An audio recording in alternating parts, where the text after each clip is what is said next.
Do not worry.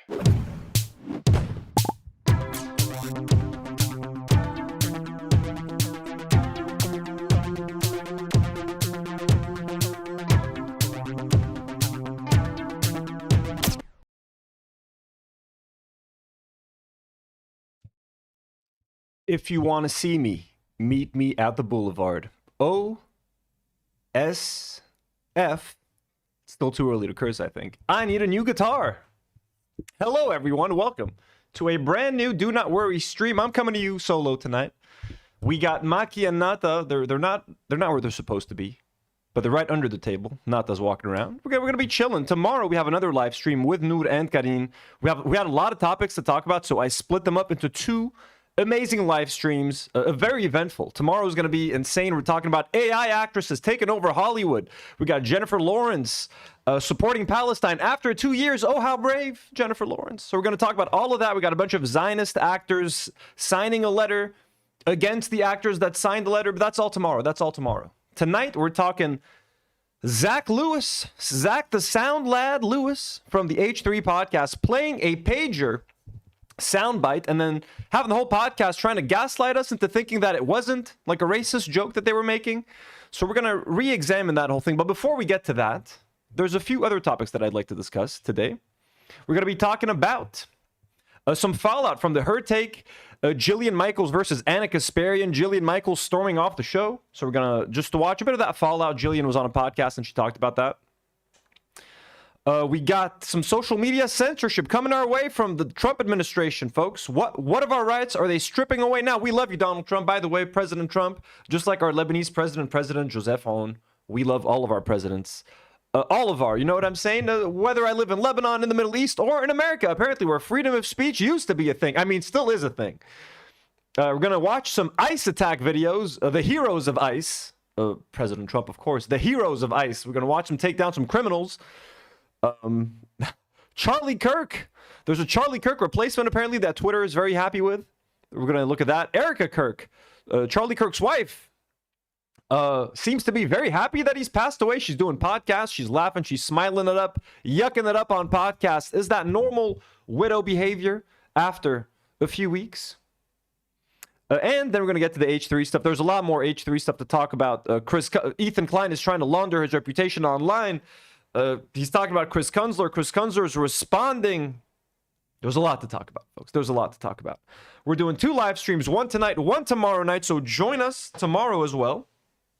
Before we get going, let me just thank Jim D. Dukers. Just sent in Nata and Maki money, $5 donation. Thank you so much, Jim D. Dukers. And Kelly Morales sends $2 and says, love your Insta stories about your ex-boss, F him. Well, thank you, Kelly Morales. That's right, folks. For those of you who don't know, let's open up the document. My ex-employers, they got rid of like my whole team and myself a few months ago, and they have never paid us our final salaries. So I told them I was going to be a hemorrhoid in their collective asshole forever until justice was done. This is the father. This is Mr. Nabil Sued. They just forgot to pay us our final salaries, folks. They don't mean it maliciously. This is their finance guy, Tony Musa. I did a whole live stream about these guys. This is Tony Musa, their finance guy, and this is Ramzi Sued, the son. He's this guy's son. So all three of these people are refusing to pay myself and my team our final salaries. That was months ago. I've moved on, folks. I've moved on. But I mean, I still like to mess with them on Instagram from time to time. Ramzi Sued, Nabil Sued, and Tony Musa from IPH Studios, folks. They work at IPH Studios. They do voiceovers. That's the logo of IPH Studios. If you guys would like to take a closer look at that, that's the logo. IPH Studios, located in Lebanon. They do voiceover work. And they translate like American shows into Arabic and stuff. I never worked with them directly. They're part of another company. It's a long story. I have a whole live stream about it. Look it up. Anyways, thank you. Thank you so much for your donations. If you guys would like to support the channel, keep in mind that we have a Patreon. You guys can support us on Patreon. It is the best way to support a small independent Lebanese YouTube channel such as ours. I'd like to thank our God tier patrons, Elian Mujabbir, Daniel Nekhle, EU Watson, superhero patrons like Mitochondria, Coco No, Preston Kroll, Elias Salibi, Bonnie Buns, Pee Wee Hernan, Rhea D, blonde patrons like Lipton Ramen, Dana Ahmad, Unidentified Florida Man, Mono, Eric Knudsen, Alex Akerlin, Mazra Life, Melissa, abductee patrons like Caitlin Kegla, Polish Pusher, Jim D. Dukers, Burt Reynolds, Jess Polito, Fab, Dizzle McFizzle, and Dreadful Utopia. We love you all so much. Thank you so much. And you guys can also support us via in the live stream, via the live chat, by engaging in the live chat. You guys can also gift memberships. You can join our memberships on YouTube. We have YouTube memberships. We're working on a special Madness Arcade live, members live, where Madness Arcade is going to decide everything that we react to, everything that we do.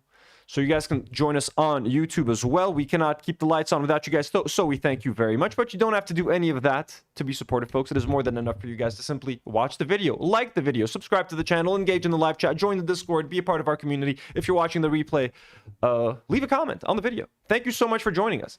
Let's get into our topics for today, starting with, let's start with her take. Well, actually, no, we have a couple of cute little updates that I want to get to. Uno momento. Me so thirsty. Me very thirsty. Hello, Rami Winter. Hello, Kenda Ahmad. Ethan's Basement. Hello.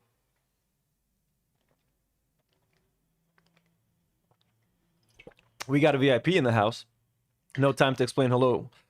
Everyone, welcome. Dana, welcome. I wanted to quickly talk about Mohsen. Mohsen, in Gaza right now. We did the fundraiser. With Mohsen, we got to speak with Mohsen. He actually tagged us and Bat Hasbara in some photos, which I just wanted to share with you guys. Very heartwarming. So Mohsen and co spent a bunch of money and bought a whole bunch of flour, over 100 bags of 25 kilograms of flour, and distributed them to people in need in the area. Look at that. So Gaza City Mutual Aid. It's where Mohsen is doing his volunteering with, and it's where Harley's been helping. Harley helped us organize the fundraiser. She helped Bat Hasbara organize the fundraiser. So it says the project of distributing flour in the Deir al-Balah camps to displace people from northern Gaza to the south. We will distribute more than 150 bags of flour from the fans, followers, and contributors of the mutual aid team around the world. May God bless you and reward you well. So, I mean, very sweet of them. They didn't even honestly have to have our logo on there. It's just sweet of them. Here they are, people in wheelchairs getting some flour, some much needed flour. A little kid carrying some flour. And this is just, look at all these bags of flour. And I mean, I know it's hard to feel good about anything happening in Gaza. Here's Mohsen right there, helping carrying and distributing the stuff. I know it's hard to feel good about anything happening there. Even talking to them, they're all like, we want to leave Gaza. Get us out of here. We want to live normal lives. But you guys did that. You know what I mean? You guys, through your donations, Belarabi Dana. Sorry, Dana. Am I saying Dana? Yeah, this is your donations that did that. And I know it looks small, but I mean, hey, for starving people, flour is more precious than gold. You know what I mean? They don't need money. They don't need any of that shit right now. They need to eat. And this is helping them eat.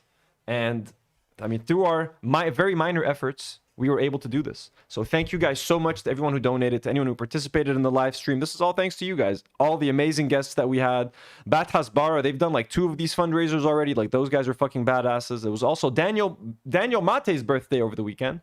So wish him a happy birthday if you follow them. So just wanted to share these heartwarming updates. Very nice of them to tag us. Honestly, it feels weird to even I mean, they shouldn't even be tagging us. We did nothing. You know what I'm saying? But I wanted to share with you guys because they're happy to share this, so I'm happy to share this with you.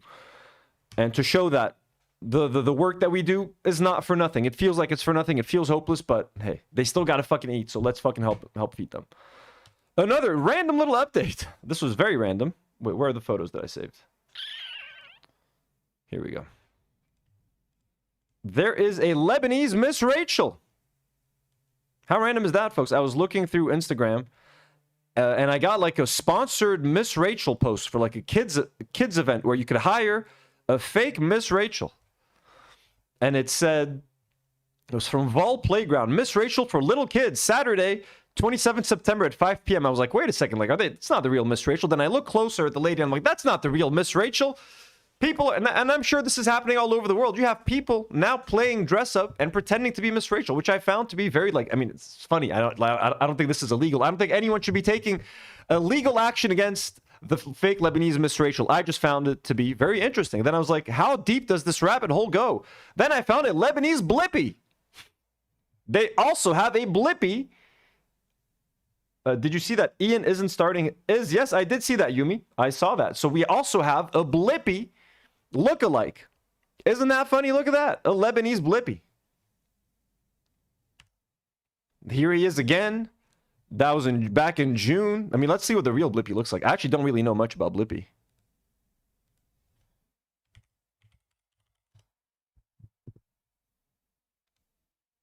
Okay, so this is the real Blippy. So yeah, our Blippy's got a beard, yo. Our Blippy has a full-grown beard. I mean, he kind of does look like him, right? We can pull it off. Yeah, this kid's terrified of Blippy. Marina, this kid is terrified of Blippy. I think the Blippies are okay. So here they're using the real Miss Rachel. Look at that.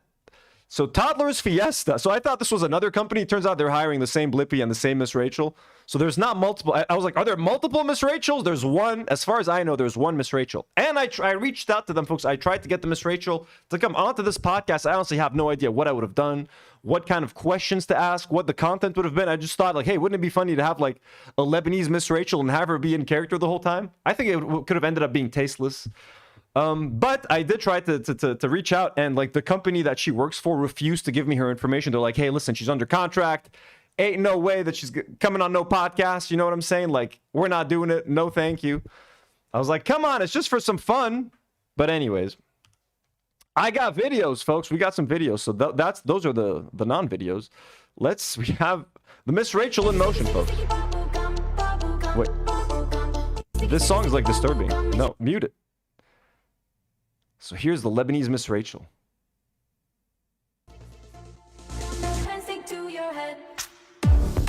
That's such a weird song choice for this video.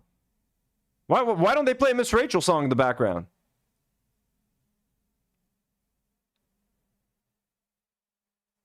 I mean, is this based on Miss Rachel? Are they singing Miss Rachel songs? I'm guessing, right? They probably have to. Yeah, contract, right? This fucking like draconian contract laws for Lebanese like performers. What the hell? They're not allowed to get on a podcast. It could have been an extra source of revenue for her. We could have had an interesting conversation. But yeah, that's the Lebanese Miss Rachel, and I think I have some footage of Blippy, folks. I think there's some Blippy footage as well. Oh, there's Blippy.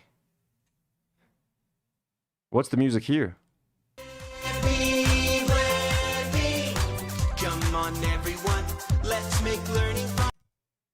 So we got Blippy hanging out with the kids. So listen, guys, if you guys would have liked, I would have gotten a panel of Blippy. It would have been cool to have a Blippy and the Miss Rachel panel for an episode, but they're under strict contracts. They're not allowed to perform anywhere. I think they're afraid of, like they're not going to sue you. The real Miss Rachel is not going to sue you guys, man. Okay. Yeah, we have a Miss Rachel impersonator, guys, for parties, birthday parties and stuff. They can't afford the real Miss Rachel. Okay. Random topics aside, let's get to the Her Take Aftermath. Actually, there's also an Arabic-speaking politician who will react to that momentarily. It is getting hot in here. The AC's been off the whole time? I was wondering why it was hot, folks. AC's been off. Blippy, Blippy. All right, so as you guys remember, we watched Her Take last week, and it was all dramatic. Jillian Michael stormed off the set as Anna Kasparian was talking about how much she hates Benjamin Netanyahu and Israel, which, hey, we all agree with. Anna Kasparian is not very based anymore nowadays, but when it comes to Israel, she, she can be pretty based. So this happened. Let's watch a little bit of context. Hold on. Oh, Let me finish my fucking thought. Okay, the real issue here is that before they were discussing like conspiracy theories about Charlie Kirk. No one was actually suggesting that Israel killed Charlie Kirk, but this was just pissing off Jillian Michaels, who's a hardcore Zionist. most people even knew that Charlie Kirk was dead, you have Netanyahu giving multiple interviews talking about how, using the fucking moment for his own political purposes, like the fucking ghoul that he is. Let me finish my point. Him killing Charlie Kirk. Did I not just said that? I literally so just we're just going to make it earlier in the show, Jillian yelled at poor Wendy. Yelled at her, scared the living shit out of her. She was like, please don't yell at me. It was quite something. Jillian, like, going back to her Biggest Loser days, thinking she's talking to a bunch of contestants on a reality show. Well, they weren't having it. Here's my point, Jillian, because none of us can finish the damn point without someone else jumping down your throat. I don't think that Israel killed him because there's no evidence of that. But I had a problem with Netanyahu exploiting an assassination in this country for his own political means and purpose. Oh, Marina had asked, can we pin Mohsen's link for people to check? Can I pin this? Boom, it's been pinned, Marina. Thank you. Thank you for the dono, Marina. And lying about the nature of his relationship with Charlie Kirk, because Charlie Kirk didn't like Netanyahu, just like any warm-blooded American shouldn't. Netanyahu is a bad guy. Warm-blooded American, I bleed red, white, and blue. Yeehaw! And he wanted to make it seem like, no, we were all great. We were good. We had a great relationship. Little did we know behind the scenes, there was a lot of pressure toward ends up Netanyahu. being about how do we bash Israel. This is not for me. I am not interested in this. Okay, I love I you know. guys. I'm sorry. Let's be good. Let's be good about precious Israel. Let the country committing a genocide. Yeah. Okay. Zero. I think you guys are great. I fundamentally disagree with you about like every show doing this. I'm sorry. Cool. So can we continue the conversation? Yeah. So we talked about this on a whole live stream. Jillian Michaels can't handle it. They're bashing Israel every week. Oh my God, I can't do this anymore. I did not sign up for this, and she literally just fucking walked off. Let us, and I actually like stopped watching this as soon as it happened last week because I wanted to move on because we'd watched like an hour of the show and it was kind of unbearable. But I should have kept watching because Anna and the team like kind of reflected on the situation a little bit. So let's check that out. Let's not. Number one, They tried to move on. Guys, I've never met a good price Kirk man. was offered an infusion of $150 I've never met a group of people more sensitive than those who defend Israel at any and all costs. I'm sorry, it is not some angelic country. It's a foreign country, and we have the right to be as critical of a foreign country as we want. We have the right to be as critical of our own country as we want. And we are fucking Americans, and okay? you know what? We get in less trouble for being critical. Yeehaw, preach, baby. USA, USA. I'm kidding, folks. I'm kidding. You know what I mean? I'm saying, but like Anna's getting all into this shit right now. You know what I'm saying? And hey, she's right. I mean, look, as I am an American citizen, the one thing that we're supposed to have is freedom of speech. That's the one thing I value about being an American, or I value the most, of course, after the Second Amendment rights. Don't take away our guns. Yeehaw.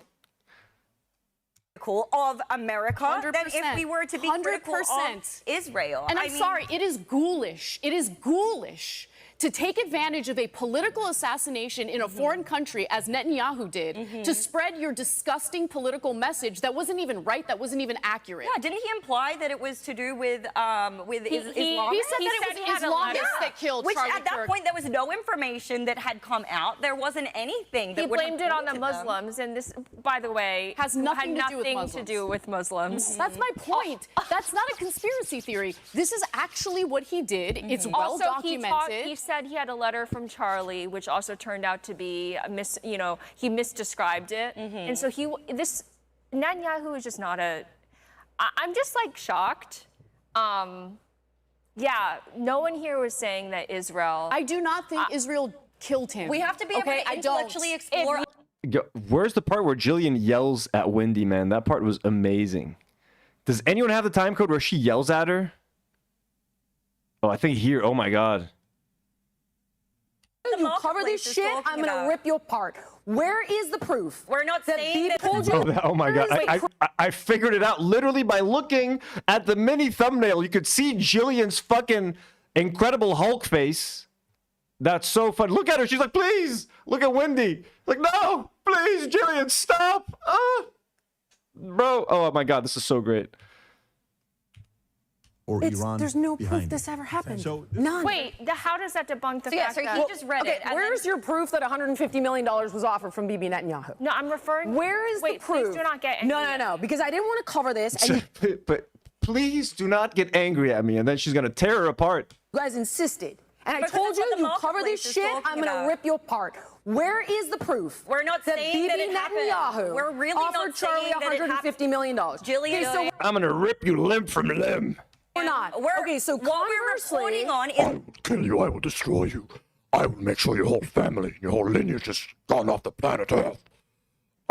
Jillian Michaels. now there is in the marketplace what they're saying. This is a discussion that's happening literally everywhere. We would be remiss if we didn't it's cover it a to week debunk old, it. this conversation. Cover the streets in your blood. It's Over I mean, a week. it's still that pretty prevalent. is a week old. She's still terrified. The poor woman can't speak. It's still going on, Jillian. Okay, well, nevertheless, where is the proof that that actually Jillian, happened? I just said, according to this guy's reporting, he was offered 150 million. Okay, that was and Wasn't it where's also the proof of corroborated that? by Candace? It was corroborated by Candace, and not only that, by Candace. Nick. And also Okay, Mac okay, because Gates, that's, listen, I like. All right, let's go back to where we were. emotional breakdown. Every time someone criticizes a foreign country, I really think you should do some self-examination. Yeah, look, I don't want Or not, a little bit if you have an suspicious. emotional breakdown, every time someone criticizes a foreign country, Is her name Wendy or Lindy? I'm always forgetting. Lindy Lee. I've been calling her Wendy. So I'm liking Lindy finally, you know what I mean, having her moment. She's not my favorite on the show, but I love that she's there. Because everyone like yells at her and stuff. But I mean, hey, again, the show just needs more yelling and fighting. That's all we need. I really think you should do some self-examination. Yeah, look, I don't want to trash Jillian. You know, she had an emotional reaction to that. It's her right. It is what it is. But I do think that it's totally legitimate to talk about something tragic happening in our country and that being exploited by Weaponized. weaponized by a foreign leader. Yeah, that's not a conspiracy theory. That actually happened. And whether Israel, there's been a lot of theories about Israel throughout the years, and whether or not they were the ones to actually contrive certain things. Amy. Luigi Mangione. What about the Luigi Mangione situation? That's up for debate, but what we know is Israel is really good at never wasting a crisis. That's right. It's like they have a room full of people on standby that when something like How this can we happens, use it? How can we spin this in such a way? And nobody can deny that. Well, everybody was looking the other way. Folks, Jim D. Dukers has just joined our members and has become a Do Not Warrior. We also, Bat Pierogi gifted 1 Do Not Worry membership. Thank you so much, Bat Pierogi. We got Mohsen in the chat. Mohsen, kifak habibi. We got Mohsen, our brother, in the live chat. And Haley D has just joined the live chat. What up, Haley? During this incident, consumed with this news cycles, there were various different legislations that were attempting to be The pushed. Epstein files, they That were decided, they blocked, voted yes. not to release that. Also, someone, Lauren Boebert introduced a bill saying that whoever criticizes Israel, their passport should be Could be yanked. revoked, so you could not even travel internationally. So and that all was for this citizens, happened. right? Was that for citizens or for visa Well, holders? if you have a passport. Yeah, anyone who has a passport. Yeah. That includes American citizens. Right. Yeah, That that's- is fundamentally wrong. I brought this up to someone recently. Yeah, that's fucked. I'm not going to be let back into the country. No one's going to let me into the fucking States at this point. What the fuck? And they said, oh, no, that's just for visa holders. No, if you have a U.S. passport, you're by definition American citizen. Exactly. Yeah. And look, they pulled back on that, luckily, because there was so much backlash. The fact that they even thought it was okay to introduce even it. Exactly. introduce That it, is so exactly. anathema to everything we hold dear as a country. I think there's something wrong right now in American culture where there's literally just one country and one government that is just above any and all criticism And or Charlie said backlash. that, you know? That is right. That's what Charlie he's did been say saying. that. And he fostered the type of environment where debates. Or Charlie. Don't forget, folks. Charlie said that. Charlie was a husband and, wait for it, a father.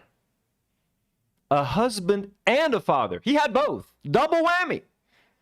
So he was a really good guy, and he was an extra good guy because he was a father as well. Were allowed. And the fact that you can't have a conversation Yeah, about and this is crazy. I want to mention that at the Hampton Summit, he asked the people there, he invited a group of influencers, to talk about, it wasn't even just about Israel, it was all sorts Various of things, like different the topics. threat of Marxism and Zoran Mamdani. It was not just about Israel, let me be clear. But he asked a group assembled there, he's like, what do you think would happen if I demanded Bibi Netanyahu's resignation? And some of the reactions. Let's jump to the end real quick. Or people who are adjacent to it, right? Yeah, and the integrity. Yes. I definitely did not expect it to end this Thank way, you for, but- standing by and finishing up. That's live TV for you. It is, it is. I hope you guys enjoyed it. Do it live. So, Lindy, please tell everyone where they can find you.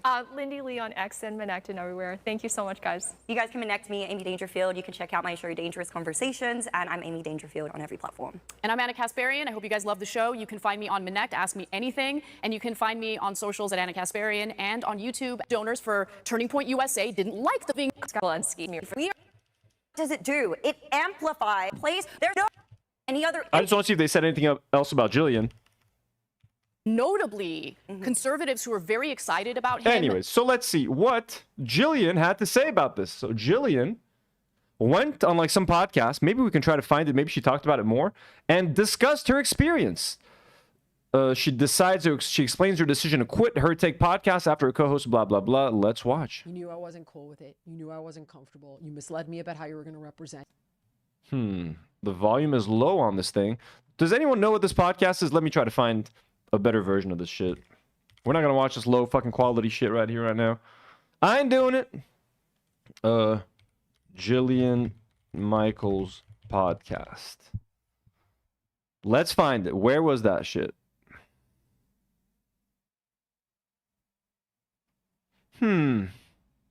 Don't tell me sort of those like TikTok podcasts that don't actually exist. Filters updated this week, uploaded this week. Oh, there we go. Oh, it's on her own Today's channel? guest is investigative journalist James Lee. We're going to go deep on California policy How am I going to find this, bro? Are you kidding me? scandals.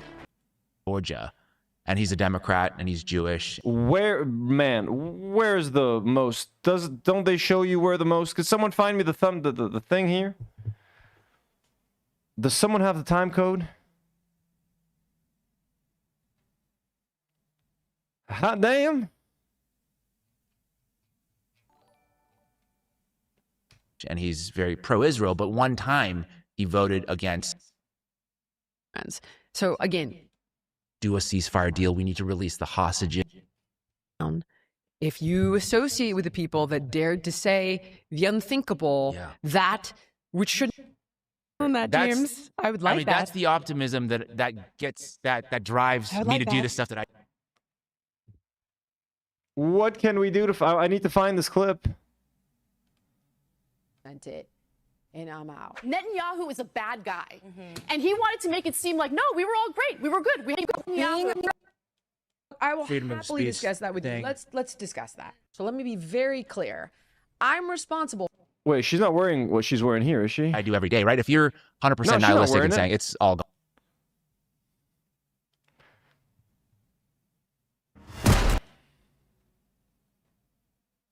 Where is it? Why don't speak out on Israel and Gaza with James Lee? Is this the clip we want? Where's this? All right, fuck it. Fuck it. For the content on. You knew I wasn't cool with it. You knew I wasn't comfortable. You misled me about how you were going to represent it, and I'm out. Netanyahu is a bad guy. And he wanted to make it seem like, no, we were all great. We were good. We had a great relationship. Little did we know behind the scenes, I don't there know was a how lot every of pressure show toward ends up being Netanyahu. about how do we bash Israel. This is not for me. I am not interested in this. Okay, I love I you know. guys. I'm sorry. Let's be good. I Let's have be good about zero precious interest Israel. Let the in country fucking committing a every show genocide. doing Yeah. this. Okay. I have zero. I think you guys are great. I fundamentally disagree with you about like every show doing this. I'm sorry. Cool. This is going to be a touchy thing that happened a couple days ago, right? I saw your thing, and I saw Anna's No, response. I'm happy to talk about that. And- with and it seems like I will freedom of happily speech discuss that with thing. you. Let's discuss that. So let me be very clear. I'm responsible for the content on that show.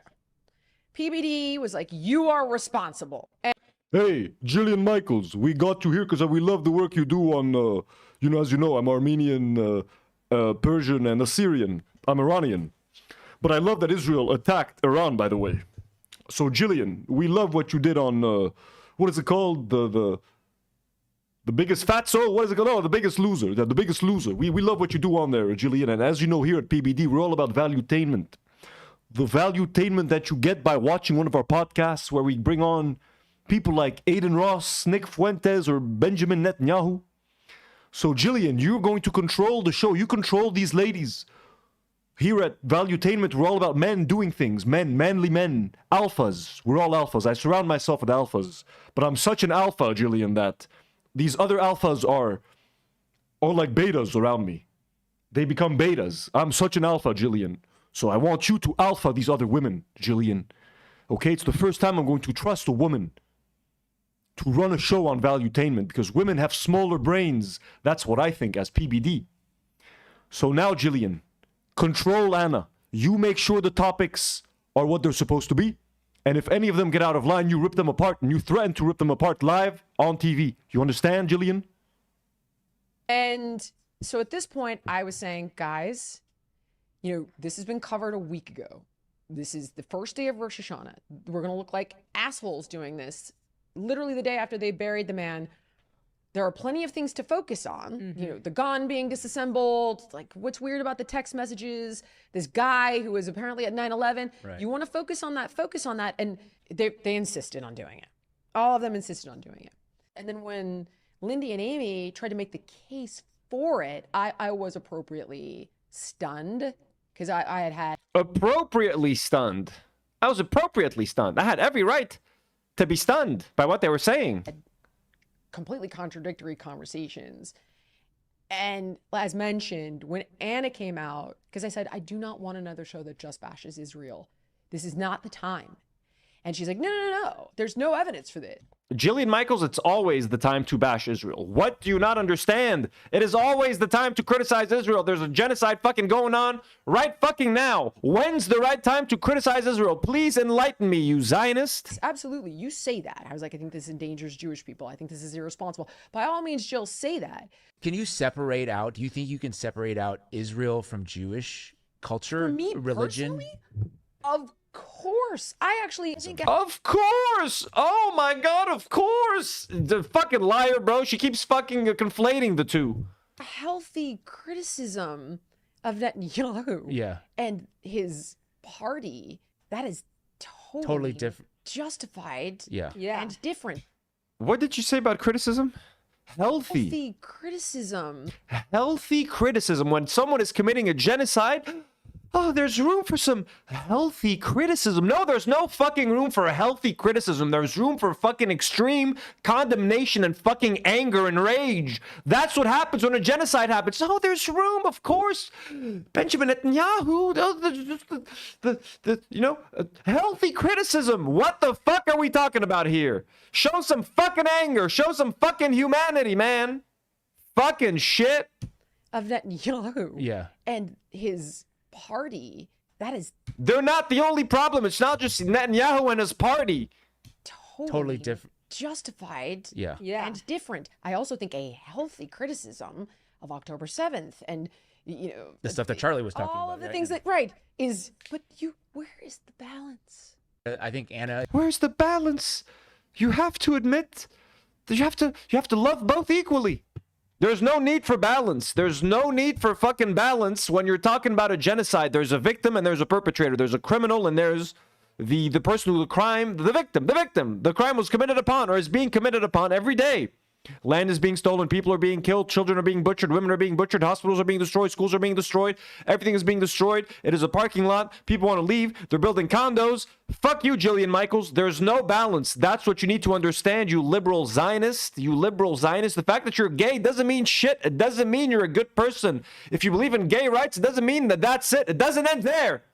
It doesn't end at gay rights. There's more. God fucking damn it. is one of these good faith people who I think who are Anna- not pointing towards Jewish people. They're pointing towards like a government that's I acting think in a... Anna has gone down a rabbit hole a little bit. But I wouldn't bring it up if I bring up a segment and says there's no credibility to this, then I shouldn't be bringing it up. I would only bring it up and say, hey, I think this is something to look at here, guys. As mentioned, she comes out and she's like, okay, there's no evidence, but Netanyahu's disgusting and look at the way he responds. And I was like, we're done. I'm done.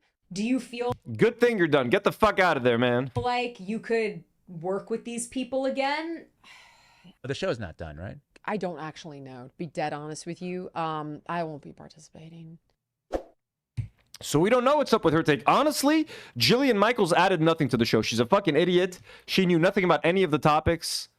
So they can just replace her, but we do need them to argue. If they're all just gonna get along the whole time, like, no, it's not gonna be fun. You need that back and forth. So maybe try to bring her back just so that there's more fighting, because it's fun to have a Zionist to shit on the show. But like she adds nothing to the conversation. She's just a good punching bag, essentially. So Anna Kasparian responds to this video and says, not only did no one insinuate that Israel killed Kirk, it was repeated that none of us thought so over and over again. She had a problem with Americans on an American show criticizing Israel. As long as my country borrows money and continues to blow up our debt to pay for Israel's endless multi-front wars, I will air my thoughts whenever and however I want. So Anna's not taking any of this shit. Anna, wasn't she the armpit? No, the armpit was that blonde lady. What was her name? Ann Coulter. So Anna is not having any of this shit. She's not taking any of Jillian's shit, sitting down. So anyway, yeah, Anna needs to be the main host of the show. Of course. I don't know who had the fucking idea that it should be Jillian Michaels. PBD is so fucking old-fashioned, bro. Like, how did he even remember that Jillian Michaels was still a thing? Like, you know what I mean? It has to. Anna should be the main host of that show if they want to keep going. And yeah, promote Amy Dangerfield and Lindy Lee. And yeah. So that's when it comes to that. Quick reminder, by the way, I forgot to mention that. Consider subscribing to the Do Not Worry gaming channel, folks. I'm about to post the link in the live chat. I just did a trucking live stream there today. It went horribly, to be honest with you guys. I lost $22,000 for my trucking company. But I'm considering starting Ghost of Yotai. It's a brand new story mode, a samurai game. I played Ghost of Tsushima a few years ago. I'm considering playing this one on stream. So if you guys are interested in Ghost of Yotai, watching me play a AAA brand new release, new title. It's a 30 to 40 hour like story game. Very nice story, apparently. Nice revenge tale. Very cinematic game. Beautiful visuals, etc., etc. Consider subscribing to the gaming channel. Okay, we'd like to have you there. I do some American Trucking. I do some Dark Souls. I'm going to try to beat Dark Souls this week. Doing some Water Park Simulator. And we're going to add a bunch of games to the rotation. If you like video games, consider supporting your boy. Anyways, moving on to the next topic. Depressing stuff, folks. And as an American citizen that lives abroad and who regularly has to cross the fucking border, who regularly has to like stand across from like TSA agents and cops that are more than happy to look into my background. You know what I mean? Oh, you're coming here from Lebanon, huh? Let's look some shit up. So this stuff always scares me. From Ken Klippenstein. New directive NSPM 7 targets anti-capitalism, anti-Christian, and anti-American opinions as indicators of extremist violence, authorizing an army of 4,000 counter-terrorism officers to prevent crimes that haven't happened. As you remember, we talked last week about ever since the attack on Charlie Kirk, the U.S. government is cracking down on like communication online, criticism of the U.S. government. They got Jimmy Kimmel off the air for criticizing Trump. They're trying to talk to like the Twitch CEO and the Steam CEO, Steam for some reason, and Discord and all that sort of thing because they think that online and like the internet is leading to left extremism and they're coordinating their attacks on Discord and stuff like that. So now they want to police speech even more. They want to crack down even more. They want to make this even more of a fascist state that they're going to literally watch and observe any language on social media that is against Trump, essentially, and they're going to crack down. Folks, America has now become the countries you make fun of in your movies. All the villains that you go after in other countries and you kill them with your armies and your freedom of speech, First Amendment, Second Amendment. Well, it's over for you guys. You can't even post on social media now. Here's what's going on. Trump's NSPM 7 labels common beliefs as terrorism indicators. It's extremely vague and dangerous language, to be honest with you guys. So let's see. Can you guys read this a little bit? Okay. With the mainstream media distracted by the made-for-TV drama of James Comey's indictment, Trump has signed a little-noticed national security directive identifying anti-Christian and anti-American views as indicators of radical left violence. So, like, what is an anti-American view? You know how vague anti-American views can be? So if I criticize, like, what if I say something that makes it seem that I don't love freedom? Is that considered like an anti-American view? If I say that cheeseburgers are overrated, is that anti-American? Where does it end? Called National Security Presidential Memorandum 7, it's being referred to as NSPM 7 by administration insiders. This is the first time in American history that there is an all-of-government effort to dismantle left-wing terrorism. As if left-wing terrorism is a thing, folks. Most domestic terrorism attacks are done like 99% by right-wingers, folks. American domestic terrorism is like literally a right-wing sickness. This is the first time in American history that there's an all-of-government effort to dismantle left-wing terrorism, Trump's Homeland Security Advisor Stephen Miller said, referring to the issuance. To the extent that the major media noticed the directive at all, they even C-SPAN incorrectly labeled it as an executive order, like this week's designation of Antifa as a domestic terrorist organization. It's hard to overstate how much different NSPM 7 is from over 200 executive orders Trump has frantically signed since coming back into office. An executive order publicly lays out the course of day-to-day federal government operations, whereas a national security directive is a sweeping policy decree for the defense, foreign policy, intelligence, and law enforcement apparatus. National security directives are often secret, but in this case, the Trump administration chose to publish it, only the 7th since he's come into office. Previous national security directives have been controversial, even politically earth-shaking. In 1980, for example, President Jimmy Carter signed the top-secret presidential directive directing new nuclear warfighting policies that persisted until the end of the Cold War. When revealed, PD 59 caused a public furor. Similarly, President George Bush signed a series of classified national security directives after 9/11, the most famous of which authorized NSA's unlawful domestic intercepts, a directive that wasn't publicly revealed until 4 years later. In NSPM 7, countering domestic terrorism and organized political violence, President Trump directs the Justice Department, the FBI, and other national security agencies and departments to fight his version of political violence in America, retooling a network of joint terrorism task forces to focus on leftist political violence in America. So the fact that they're only focusing on leftist political violence and not political violence as a whole should already, it's a massive red fucking flag. They're literally just going after the opposition. If you're right wing and you express any violent thoughts online, hey, it's fine as long as it's not against Trump. By the way, all form of political violence is fucking bad, okay? This vast counterterrorism army made up of federal, state, and local agents would, as Trump aide Stephen Miller said, form the central hub of that effort. NSPM 7 directs a new national strategy to disrupt any individual or groups that foment political violence, including before they result in political violent acts. In other words, they're targeting pre-crime to reference Minority Report. I was just going to say Minority Report. The Trump administration isn't only targeting organizations or groups, but even individuals and entities whom NSPM 7 says can be identified by any of the following indicators of violence: anti-Americanism, anti-capitalism, anti-Christianity. So anti-Christianity. So if you criticize capitalism and you say that capitalism is a shitty economic system, like, you can fucking be arrested for that? Like, are we not allowed to tweet our opinions now? What? This is so fucking dangerous and fucking scary, to be honest with you guys. Anti-Americanism, anti-capitalism, anti-Christianity, support for the overthrow of the United States government, extremism on migration. What does that even fucking mean, extremism on migration? If you want people, if you're against ICE, if you don't like ICE, is that considered extremism on migration? Like, you know what I mean? I'm gonna go fill up some water, folks. I will be right fucking back.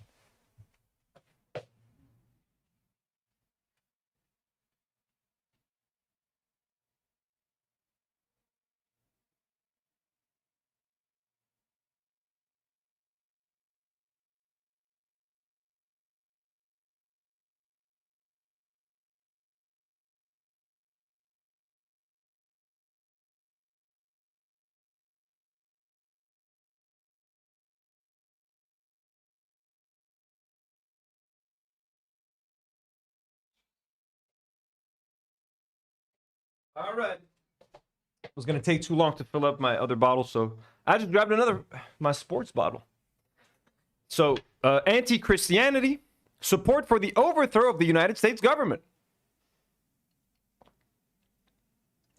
Extremism on race. Extremism on gender. So what does leftist extremism on race means? If you're like too much of an anti-racist, if you hate racism too much, does that make you an extremist on race?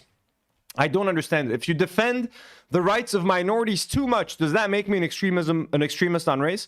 Extremism on gender. If you defend the trans community too much, you will be thrown in jail. Hostility towards those who hold traditional American views on family. What the fuck does that mean? If I criticize someone for being too obsessed with the idea of the nuclear family, or if I'm like, hey, not everyone needs to be married and have kids, like, that's fine. What the fuck does that mean? Hostility towards those who hold traditional American views on family. What the fuck does that mean? Hostility towards those who hold traditional American views on religion, and hostility towards who hold traditional American views on morality. This is so fucking vague. This is so fucking weird. So, like, what does that even mean? This is so fucking stupid, bro. Jim D. Dukers, thank you so much. Sends another $5 donation and says, Vespucci was a third-rate explorer. That's my anti-American content for today's stream. Jim, you're going to get us all arrested for this. You're going to get us all arrested for this, Jim. Mukhtar Jim.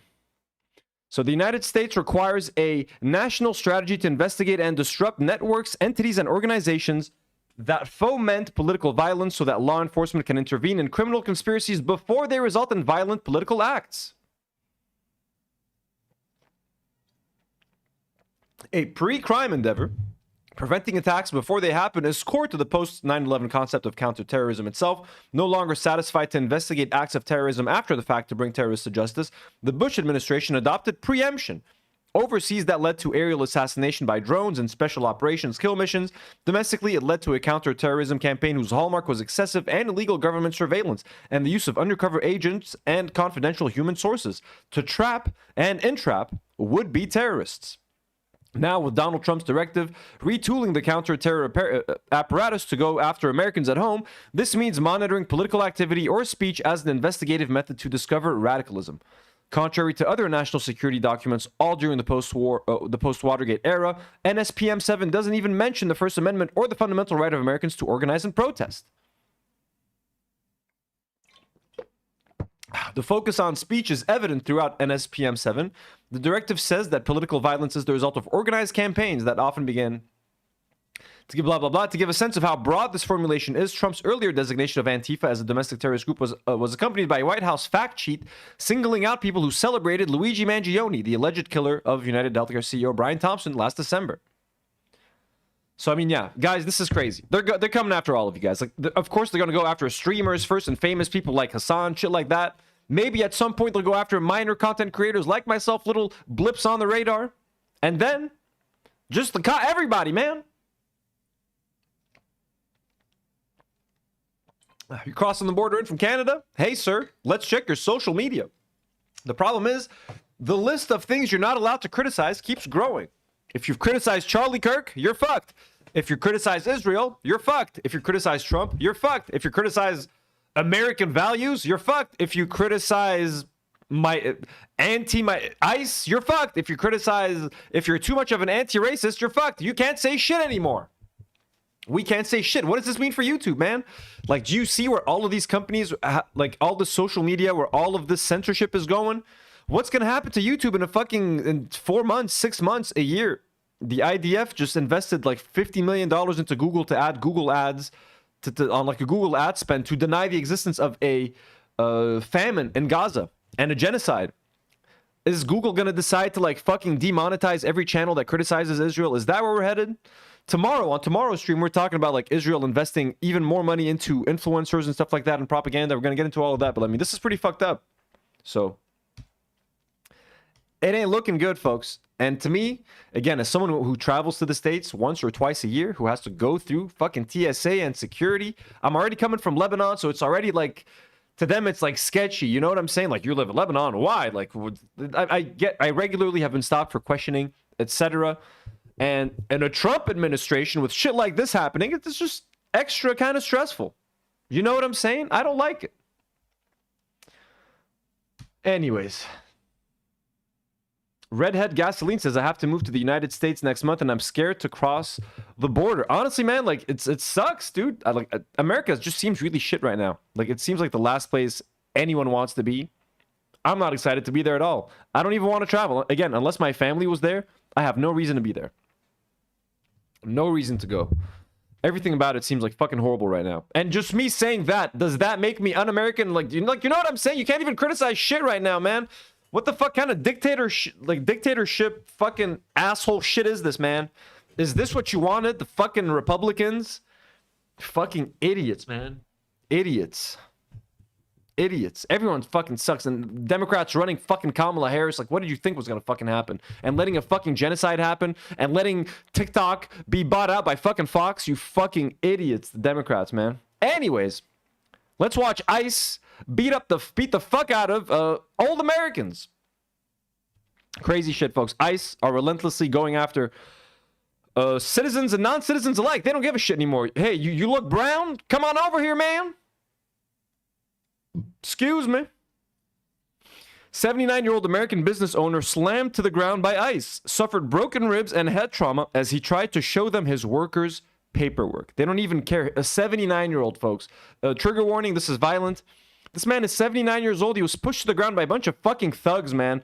The government has hired a bunch of fucking thugs to fucking arrest people, man. What the fuck is going on?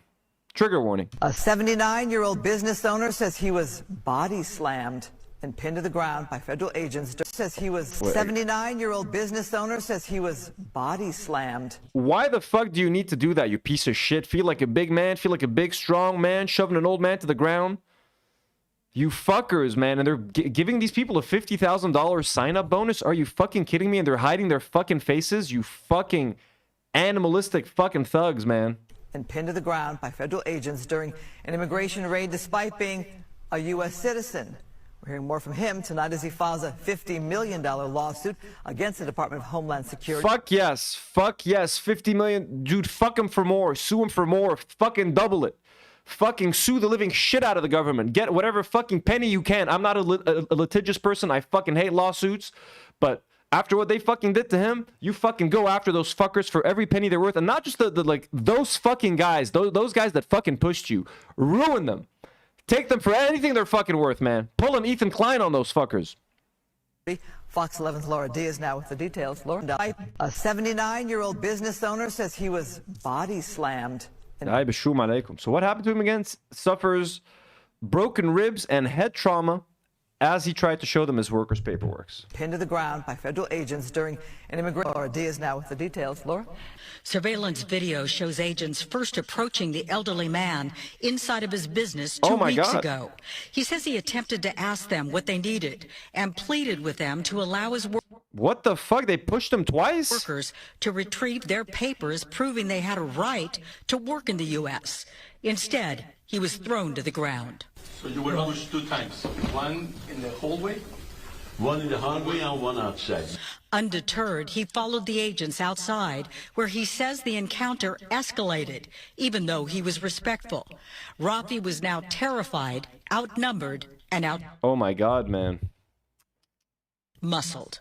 What can I do for you? That one of the guys came, grab me here, and 2 guys attacked me from the back, and they throw me on the ground.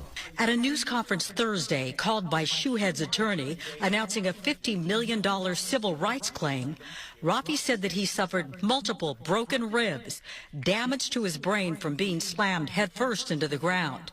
He showed his bruises to reporters. Oh my God. Despite his protests that he's an American. What the fuck, man? This is an elderly man, dude. What the fuck? You doing this to him? Pieces of shit, man. Citizen. He says he was arrested, detained at a federal center for hours upon hours without medical attention. That's pretty fucked up. This was posted 4 days ago. Just an hour ago at Bread Garden Market in the heart of downtown Iowa City. ICE Gestapo freaks kidnapped one of our community members at his place of work. This seemed to be a targeting of an individual, not a raid. However, there's a number to call if you see suspected ICE activity. So this is in the middle of a workday, in the middle of a fucking... Where are they? Bread Market. Bread Garden Market, folks. Want to get some nice, fresh sourdough? Hey, you living? I can videotape. I'm a combat vet. No, I'm a combat vet. Are you a... Then where's this cop? Are you a cop? Are you ICE or a cop? Hey, are you ICE or a cop? Hey, are you living? Yeah, please, call 911. Hey, are you ICE or a cop? Hey, are you living? Gentlemen, you need to identify yourself. Hey, are you ICE or a cop? You could be... Hey, are you living? They're not even identifying themselves. They just walk in wherever the fuck they want and start attacking people. Sorry, again, trigger warning. Hey, are you living? I can videotape. I'm a combat vet. No, I'm a combat vet. Are you a... Then where's this cop? Are you a cop? Are you ICE or a cop? Hey, are you ICE or a cop? Hey, are you living? Fucking thugs, man. Honestly, cops have way more training than this. And you know what we think about American cops? Cops all over the world, ACAB.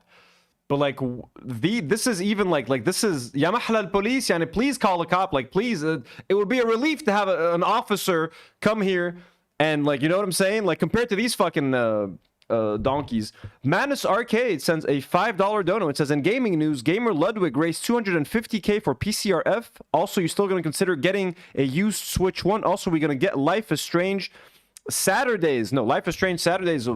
Madness, you may making scheduling decisions for me. I don't think we're getting that Switch right now, but we are going to do a special live stream, members live stream just for you, Madness. Okay, you are getting that special live stream. I'm going to try to figure out a time for it either later this week or early next week, okay? We got to find some games that we can play on Steam, okay, together. No Switch for now. Nogzolato sends a $2 dono and says, this is why litigation is important and not Ethan. Of course, what Ethan is doing is fucking stupid. In this case, sue the living fuck out of ICE and out of these fucking agents. I don't only want the ICE agency to get fucked. I want these individual fucking assholes who decide to go after these people, who decide to fucking tackle them and throw them to the ground. I want them to get fucked as well, not just the agency. They need to get fucked as well. Yeah, please, call 911. Hey, are you ICE or a cop? Yeah, I don't know what the guy's yelling. Kelly's asking, what is the guy yelling? I think he's saying, I am USA, but I can't hear what he's saying. He's fucking terrified. Hey, are you ICE or a cop? You could be. Hey, you living? Are you ICE or a cop? Hey, you living? Are you ICE or a cop? Hey, you living? Hey, look at their faces. Are you ICE or a fucking cop? Are you ICE or a fucking cop? Oh, really? You're gonna fucking tase them? I got this on video. I'm a combat vet. I'm an Afghanistan combat vet. I got this on video. You won't even identify yourself. Gentlemen, who are you with? Who are you with? Federal agents. Who? ICE? Wow, you better not fucking tase them. Call the cops. I need to see that. Fucking pieces of shit. Look at their fucking faces. Can't even identify themselves. Pieces of fucking shit. I love this vet, bro. I love this vet. God, I wish he could fucking punch him in the face. I wish he could fucking punch him in the face, but if he fucking lays a finger on him, they'll fucking... Well, he sounds white, so they're not going to shoot him dead, but they'll definitely tase him. My God, bro. There's nothing you could do. This is what America has become. That's fucking insane, man. Oh, he's saying, help me in Spanish. Can someone write, what is it? Oh, hey, ayúdame. Hey, ayúdame. That's so fucking sad. What did I say? Hey, I'm USA. Sorry, guys, if that was racist of me. Racist little bastards. You fucking piece of... You fucking... Don't you touch me, I'll knock you the fuck out. I'm a combat vet. Afghanistan combat vet. Hey, Bro, I fucking love that. Don't you fucking touch me. That fucking weirdo, that fucking mutant of a man is gonna touch a combat veteran. Little bastards. You fucking piece of... You fucking... Don't you touch me, I'll knock you the fuck... Dude, that guy got fucking scared, man. He scared the living shit out of him. You fucking piece of... You fucking... Don't you touch me... Yeah, this guy, this is fear right now. He's getting a small taste, just a small taste of the fear that they're inflicting in their fucking victims every day. He's just getting a small, tiny little taste.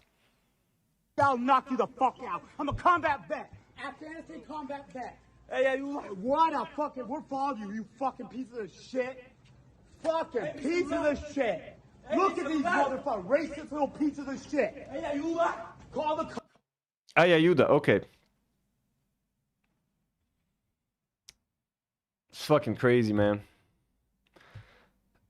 You guys have definitely seen this clip. Just got to catch up on a couple of super chats. Madness says Life is Strange is on Steam. Don't I have Life is Strange? Oh no, I don't. But I wrote it down on my list. So Life is Strange is on stream. So we could play Life is Strange together, if anything. Madness on your special members live stream.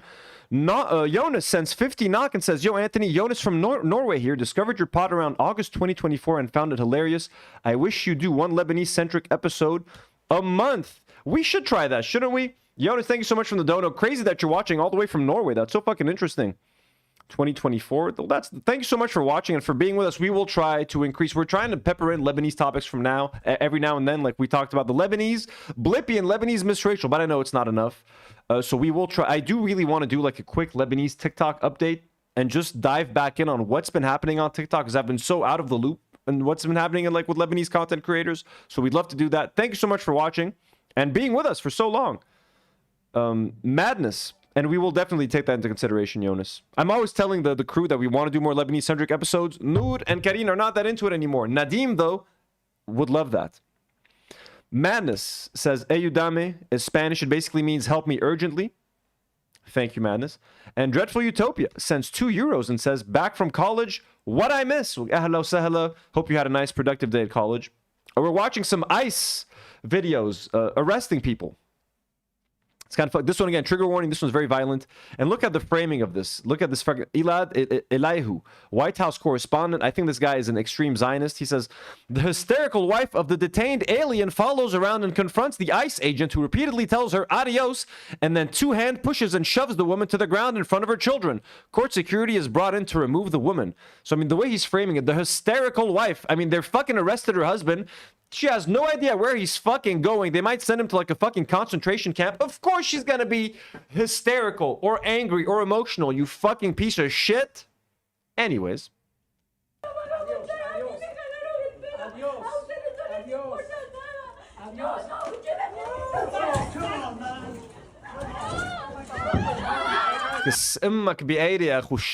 Bro, someone beat the living fuck out of this guy. Is that anti-migration extremism, Trump? Is that, am I now not allowed in the country for calling this fucking piece of shit a fucking racist fucking dog? Can I now not enter the country? That's actually a good thing. I don't want to walk into your fucking country and be a part of your country and contribute economically to your fucking country if I can't insult dogs like this motherfucker. Okay? Adios. Adios. Adios. Come on, man.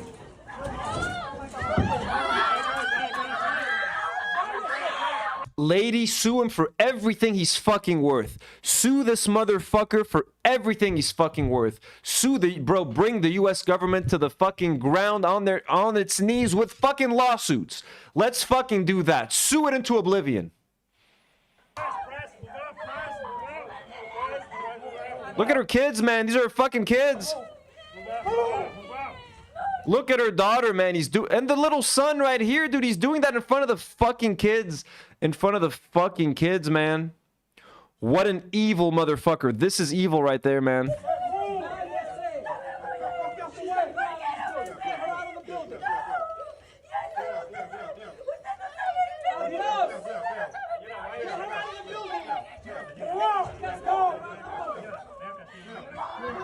He's shoving her again. Look, ya sharmuta.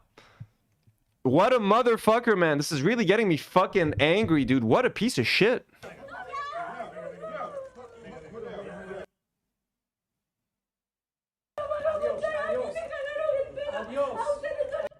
What a motherfucker, bro.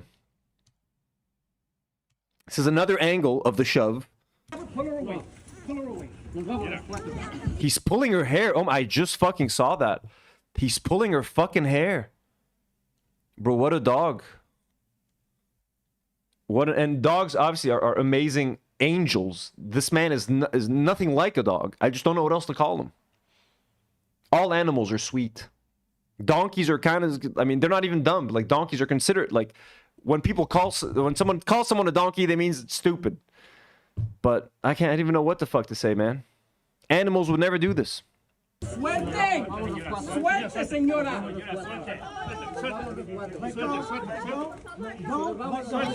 Suelta la niña.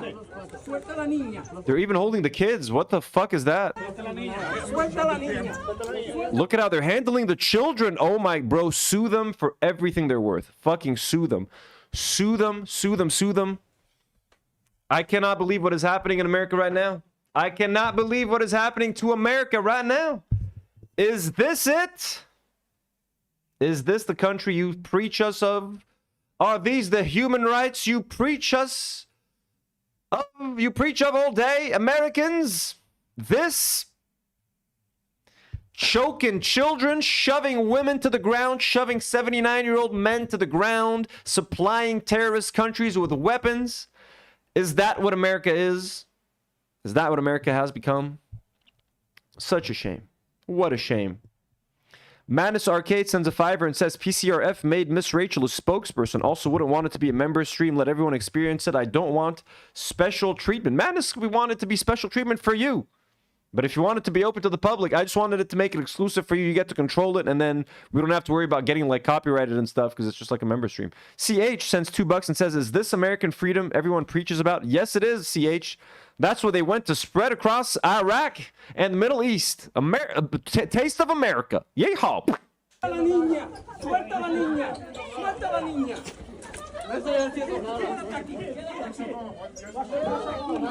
This is a little girl, by the way. They're twisting her arms.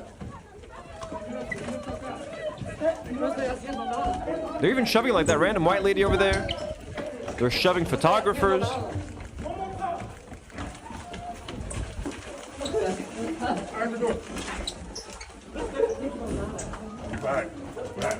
All right, we got him. All right, what about his sister and mom?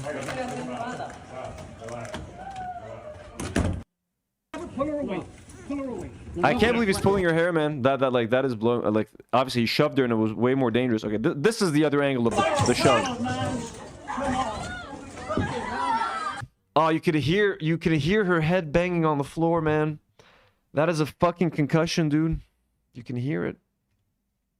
Listen to that. Oh my God, bro. Did you hear that? Did you hear that? Do you know how much her brain is just fucking shaking in her head right now, man? Just like that. Dear fucking God. Ow, bro. Bro, sue this motherfucker for every penny he's worth. This man should not be able to fucking piss in his bathroom without taking out a fucking loan. This man should not be allowed to fucking piss without taking out a fucking loan. Apparently the man was like fired or let go, but he's not actually fired. The officer's conduct in this video is unacceptable and beneath the men and women of ICE, said Tricia McLaughlin, a spokeswoman for the Department of Homeland Security. The agency that oversees ICE, our ICE law enforcement are held to the highest professional standards, and this officer is being relieved of current duties as we conduct a full investigation. Ms. McLaughlin declined to elaborate when asked if the officer had been suspended or fired, saying that that's being determined pending investigation. So he's not even been fired. He's just under review. And I saw a tweet like an hour ago or something that like he's been reinstated or something. So, yeah, motherfucker's not fired. But are any cops ever fired in America, bro? For any of the shit that they do? So, insane shit. Truly, truly insane. Truly insane. We got a couple of just some Charlie Kirk stuff, and then we're getting to H3. We almost done, folks.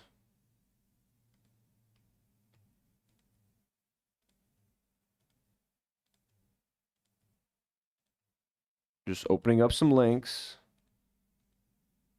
Yeah, sorry about that video. It was pretty fucked up, huh?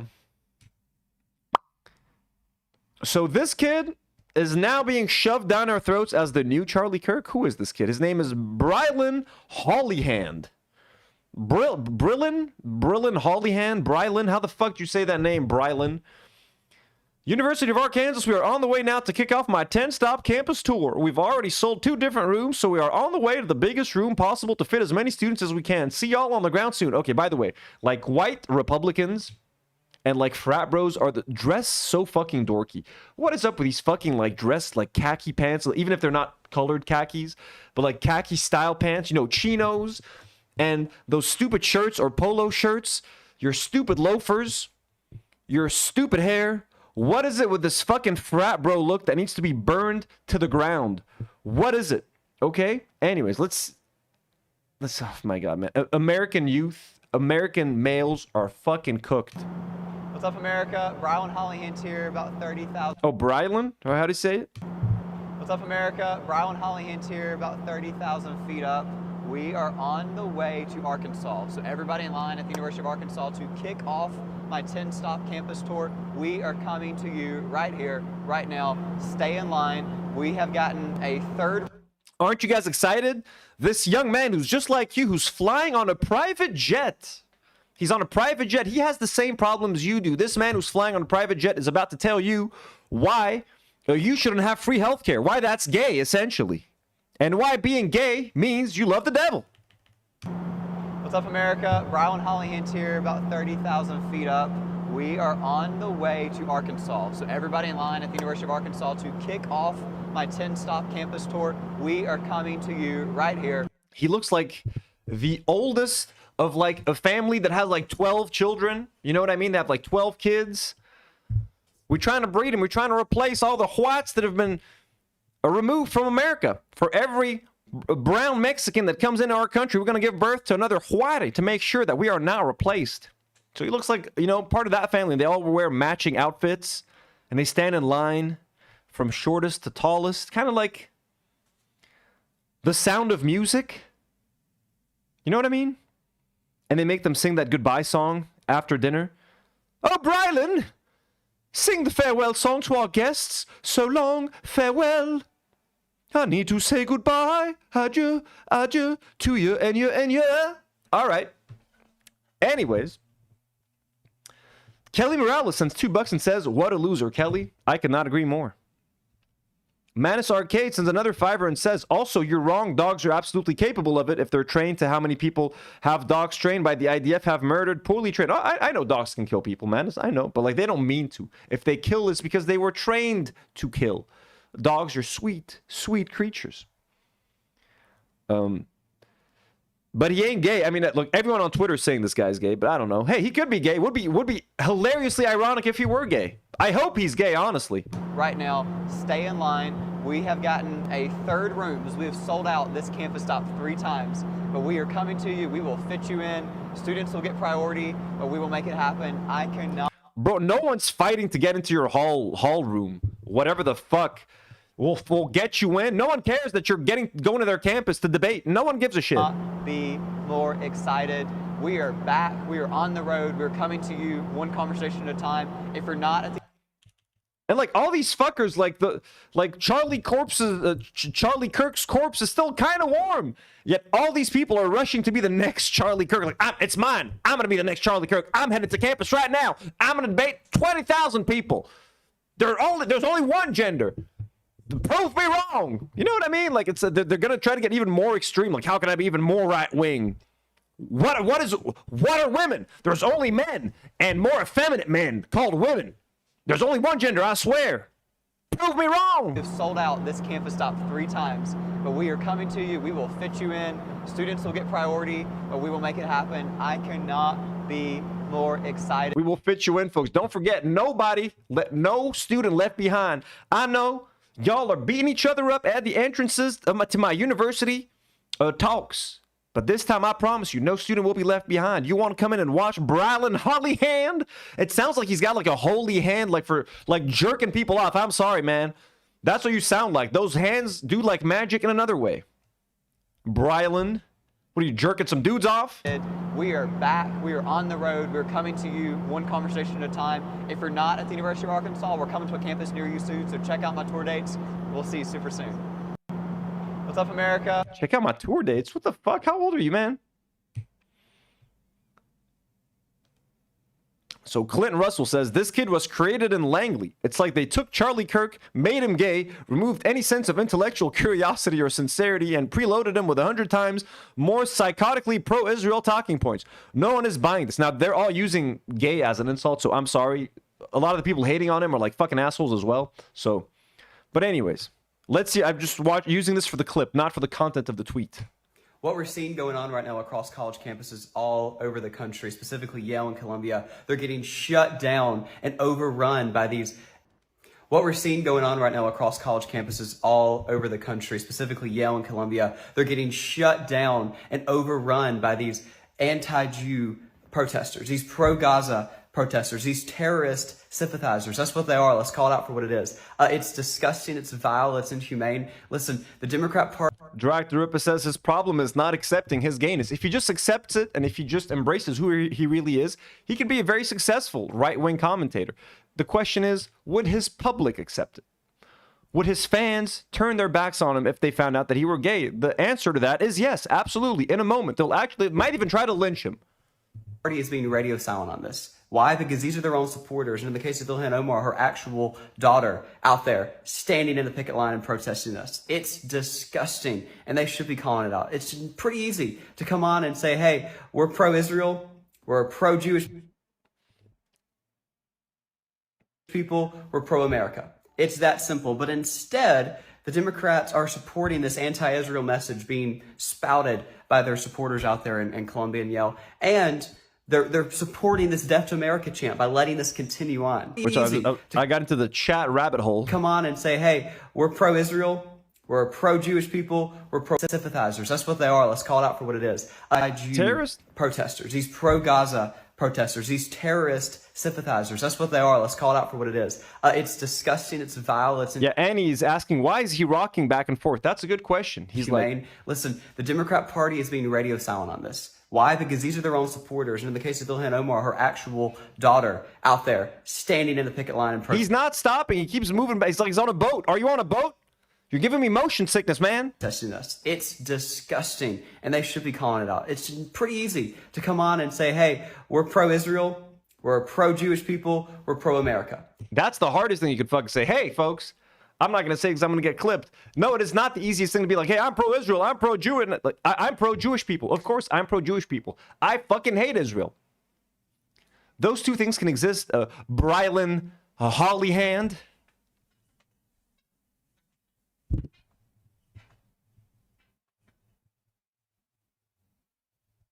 It's that simple. But instead, the Democrats are supporting this anti-Israel message being spouted by their supporters out there in Columbia and Yale. And they're supporting this Death to America chant by letting this continue on. They've got to put a stop to this. On the other hand, Republicans are pro-Israel, we're pro-America, and we're pro-protecting Jewish citizens not only in Israel, but across the world, even here in America. That is our stance. It couldn't be more clear, and their stance couldn't be more disgusting.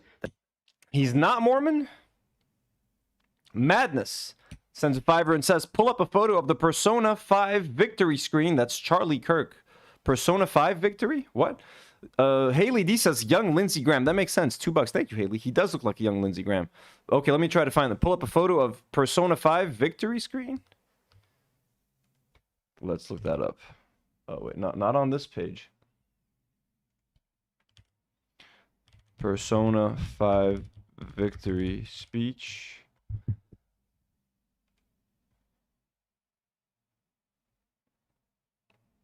I don't know what I'm looking for. Charlie Kirk? What if I write Charlie Kirk next to it? If you guys got to be less vague with this stuff sometimes. What does that mean, Madness? This? I don't know. I don't know what I'm looking for. I don't know what I'm looking for. Okay, moving on. There's another. Oh, here's a picture of him praying. Is he in Tel Aviv here? Meet Charlie Kirk's replacement. So you know you can trust him. You know you can trust this kid, folks. He's done the thing. He did the thing. He went and he prayed at the wall made of skin. We should. CH sends $5 and says we should play the grinder notification sound behind him and see his panic reaction to it. That would be kind of funny. But that would be kind of. Someone's got to follow him and do that. He's at the wall, folks. He did the thing. He did the thing. He went to the wall. He paid his respects. He now owes his life to the nation of Israel. Victory screen, not speech. Okay, Madness. Victory screen. But what is it? Well, what is it, Madness? I can't stop the show and do that. Madness, you're getting your whole live stream. You're getting your entire live stream, Madness. One whole dedicated to you. We cannot stop and do this right now. Let's try. Yeah. Let's try. Charlie Kirk, Persona 5, victory screen. Okay, is this it? What am I doing with this madness? Charlie Kirk. All right. What is this? All right. Don't even answer that, madness. Don't answer that. We don't need to know. We don't need to know. So there's this lady. So I don't know anything about this lady. Apparently she went to she's a like comment TikToker or some shit. And she went to the Charlie Kirk memorial. People hated on her for that. They were angry. And everyone made fun of her like tan or something. I'm like behind on this. All I know is that people are making fun of like her tan and are saying that she's gonna get skin cancer. and she's lost like over 100,000 TikTok followers or something like that. That's what I understood.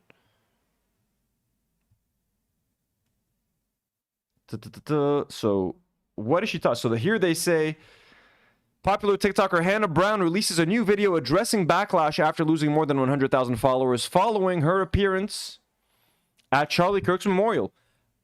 Madness says, I was making a meme paralleling Charlie. Making a meme. But you said pull up a photo. When you say pull up a photo, I don't know what it means. You know what I'm saying? Anyways. Sorry. What's happening here? Let's watch what you had to say. We're going to address this. First of all, I am not MAGA. I was not at a MAGA rally. I went to a memorial for Charlie Kirk. Oh, the fucking audio is shit on this thing again. Maybe YouTube has it. Hannah Brown. Let's see. Maybe YouTube has it. Hannah Brown. Charlie Kirk.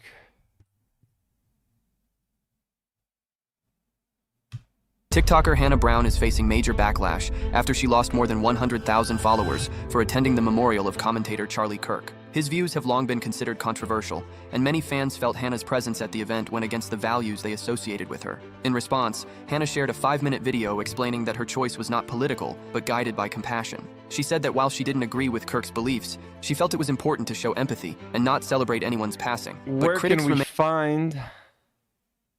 I need to find the original video.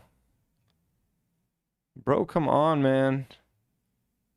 What's her name? Hannah Brown. Okay, sorry. I'm gonna try to find this.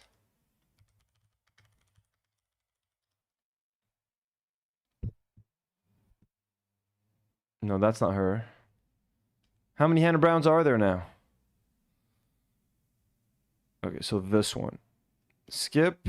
All right, this is the only time I'm ever going to address this. First of all, I am not MAGA. I was not at a MAGA rally. I went to a memorial for Charlie Kirk, a man who was brutally assassinated in front of thousands of people. A man who has a wife and children who will never get to see him again. And despite our differing beliefs, a man who did not deserve to die. I don't agree with a lot of what Charlie believed. Do I think that means he should be shot and killed? No. And if you disagree with that, we truly have nothing in common. I mean, it was pretty much a MAGA rally. There was Trump there. There was people from his cabinet. Charlie Kirk's parents weren't even there. Like, you know what I mean? Like, they literally, it was an event to sow division amongst the American people, hatred, to blame the left, and use it to advance, like, Turning Point USA and the Trump administration and like his wife's career and all that sort of thing. So, like, why and if you disagree with most of the things he had to say, why the fuck would you go to a memorial filled with Charlie Kirk fans and people that are crying because he's gone and stuff like that? Like, come on, you know you're MAGA. You're just afraid to say it. She's just afraid to say it. Kelly Morales sends $2 and says, what a loser, part 2. I agree, Kelly. I agree. Hannah! All right, this is the only time I'm ever going to address this. First of all, I am not MAGA. I was not at a MAGA rally. I went to a memorial for Charlie Kirk, a man who was brutally assassinated in front of thousands of people, a man who has a wife and children who will never get to see him again, and despite our differing beliefs, a man who did not...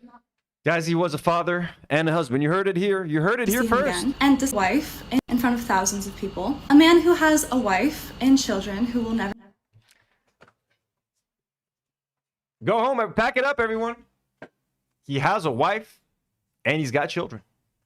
Get to see him again. And despite our differing beliefs, a man who did not deserve to die. I don't agree with a lot of what Charlie believed. Do I think that means he should be shot and killed? No. And if you disagree with that, we truly have nothing in common. I was so disturbed last Wednesday when I opened TikTok and had to watch the video of him being assassinated. And even... Well, you didn't have to watch that video. You wanted to watch the video of him being assassinated. Nothing wrong. A lot of people had morbid curiosity, you know? More disturbed when I opened the comments and all of them were celebrating and rejoicing his death. I did not go to the memorial to align myself with any political views or to make a political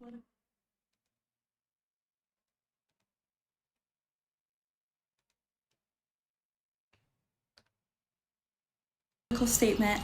I went to pay my respects to a human that died. And everybody that is attacking me for going to a memorial, really listen to that and think how insane that sounds. A man was murdered Whether or not you agree with his political beliefs is so irrelevant. Because truly, if you are against God, you don't have to go to the memorial, lady. I'm sorry. Like, you don't need to go to the memorial to celebrate the man that was killed. He was killed. That is a terrible thing. He had horrendous views, abhorrent views, horrific views. You should not go celebrate a person like that if you don't agree with his views somewhat. So it's not crazy for your fans to assume that you love the man and that you agree with his views and that you're MAGA. gun violence, which why would you not be? You cannot celebrate when someone you don't like gets shot. You are a hypocrite. So if you want to unfollow me, completely fine. I would rather have 0 followers than have hundreds of thousands of people that would celebrate the death of a man who just wanted to speak. But just know that there is nothing you can take from me that matters. So yeah, that's really all I have to say about that. Jesus is king, and thank you so much to everyone that— Oh, okay. She's ending it with the Jesus is king, folks. So you know that shit's serious. That is still supporting me and defending me. I love you so much, and I appreciate you. And for the people who are attacking me or unfollowing me, I love you too. All right, this is the only time. Folks, give me 10 seconds. Brian Holly Hint here, about 30,000 feet up. We are on the way to Arkansas. So everybody in line at the University of Arkansas to kick off my 10-stop campus tour. We are coming to you right here, right now. Stay in line. We have gotten a 3rd room because we have sold out this campus stop 3 times. So I had to have Byron, what's his name again? Brylan. White people, you need to come up with better names. I'm sorry. Okay, what the fuck is Brylan? What the fuck is a Brylan? Okay, so we're done with this lady. Okay, Erika Kirk. Let's talk about this, shall we? And this, I've seen this come up a whole bunch, so... And we're going to watch the clip in a second. But... So Erika Kirk, the widow of Charlie... Ben Werman tweeted this out. How long are people going to keep telling themselves everyone grieves differently until their natural intuition kicks in and they realize every moment Erika has been on camera since September 10th has been inconsistent with the way anyone else on earth would act in her situation? So this clip has been getting a lot of traction. So blessed to have more work than we even could ever dream of. I mean, it's beautiful, and Turning Point Action, full steam ahead. So powerful. So blessed to have.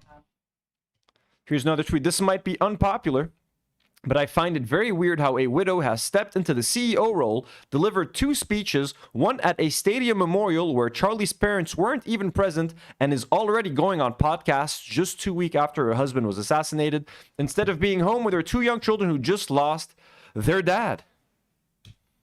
Let's watch this clip that kind of went viral. Unused material from speeches that he's had. That no one has heard yet.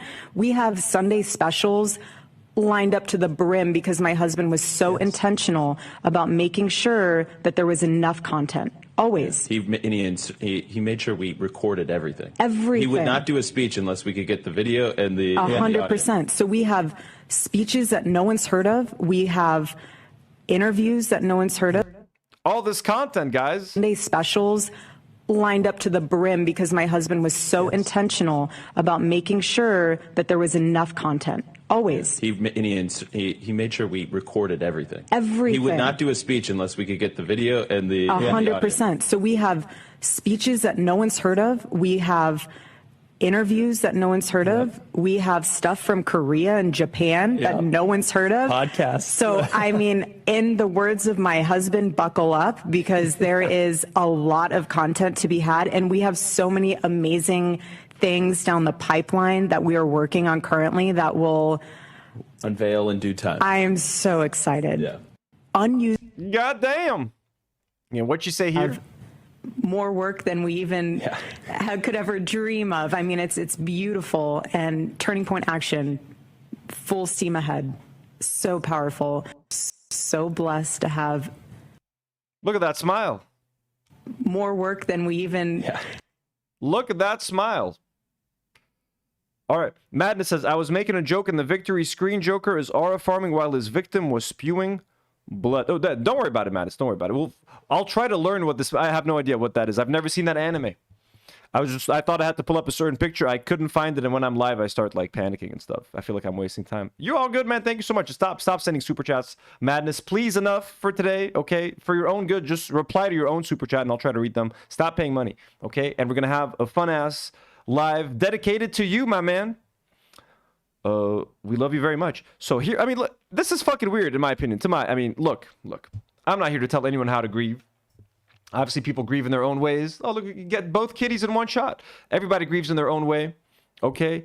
In this case, maybe she's trying to honor her husband, and he was a podcaster. She feels like she needs to be strong for him and, like, step into his shoes and, like, keep the company going, because maybe in her mind, the best way to honor her husband is to honor the work that he did. So for her, like, yeah, it is odd. I'm not gonna lie. It is odd to see someone, like, smiling and being on podcasts. Be like, we're so blessed. We have so many business opportunities because my husband died, and now we have this opportunity and this opportunity, and we have all this content. But also, to criticize my own comment, maybe she's excited that there's more content of her husband because, like, he died, and there's more of him that she can share with the world, that she can enjoy herself. Interviews that haven't been published, maybe they're interviews or, like, videos that he made that she never got to see. So I'm trying to see this. Again, she is a grieving wife. I don't like Charlie Kirk. I don't like any of the things that he said. I don't particularly think I would like any of the things that she believes in, because according to Charlie Kirk and according to her, she's even more conservative than he is and even more hardcore right-winger than he is. Maybe, you know what I mean? Maybe that explains it. Jim D. Duker sends 5 and says, Anthony hollered at Madness for his super chat. Everyone drink. Don't drink, folks. It's dangerous. You're playing a dangerous game, Mukhtar Jim. Also, Jim, you stop it with the 5ers for today, please. Enough from everyone. So, I mean, it is weird if you ask me. Like, I felt like I couldn't smile after, like, my cat passed away, man. Like, her husband, 2 weeks later, you're online, you're hosting a show, but also, don't they have to do this? Like, they have to kind of host a show. I remember if I could have taken way more time off after what happened last year, I would have. But I also had to get back to work and to the stream. So it's weird. But she is too excited. Like, at least try to contain your happiness. Like, maybe don't try to smile as much. Don't talk about business opportunities right now. Just focus on, like, honoring your husband. Look, I don't know what the right thing to do is. This is strange, though. Ellen says she worked for him. She also had a relationship with Trump for 15 plus years. It's a media empire, too. It is a media empire. I don't know. You know what I mean? Man with long last name says body language is bunk. She does seem... Again, look at that smile. I'm trying to imagine, were I in a situation where, the love of my life was brutally murdered on live television like 2 weeks ago? Can I be on a podcast fucking shooting the shit and laughing and smiling and being excited? Oh, we have so many business opportunities coming along next month. There's so much content that you guys haven't seen, and people are signing up for Turning Point in record numbers. It's like, maybe give it a month. But I don't know. It's just weird. And I agree with the internet for being weirded out about this. But again, maybe she thinks he's sitting by Jesus' side and he's happier. And she's like, well, my husband fulfilled his mission, so now I can smile and be happy and focus on all this stuff. I don't know. But I will give her the benefit of I will try to give her some grace, because she is his wife at the end of the day. And maybe she is happy of having extra video footage of the lovely Charlie Kirk, who we all love, by the way. Please let me back in, TSA, if I need to go visit my family. Do not arrest me.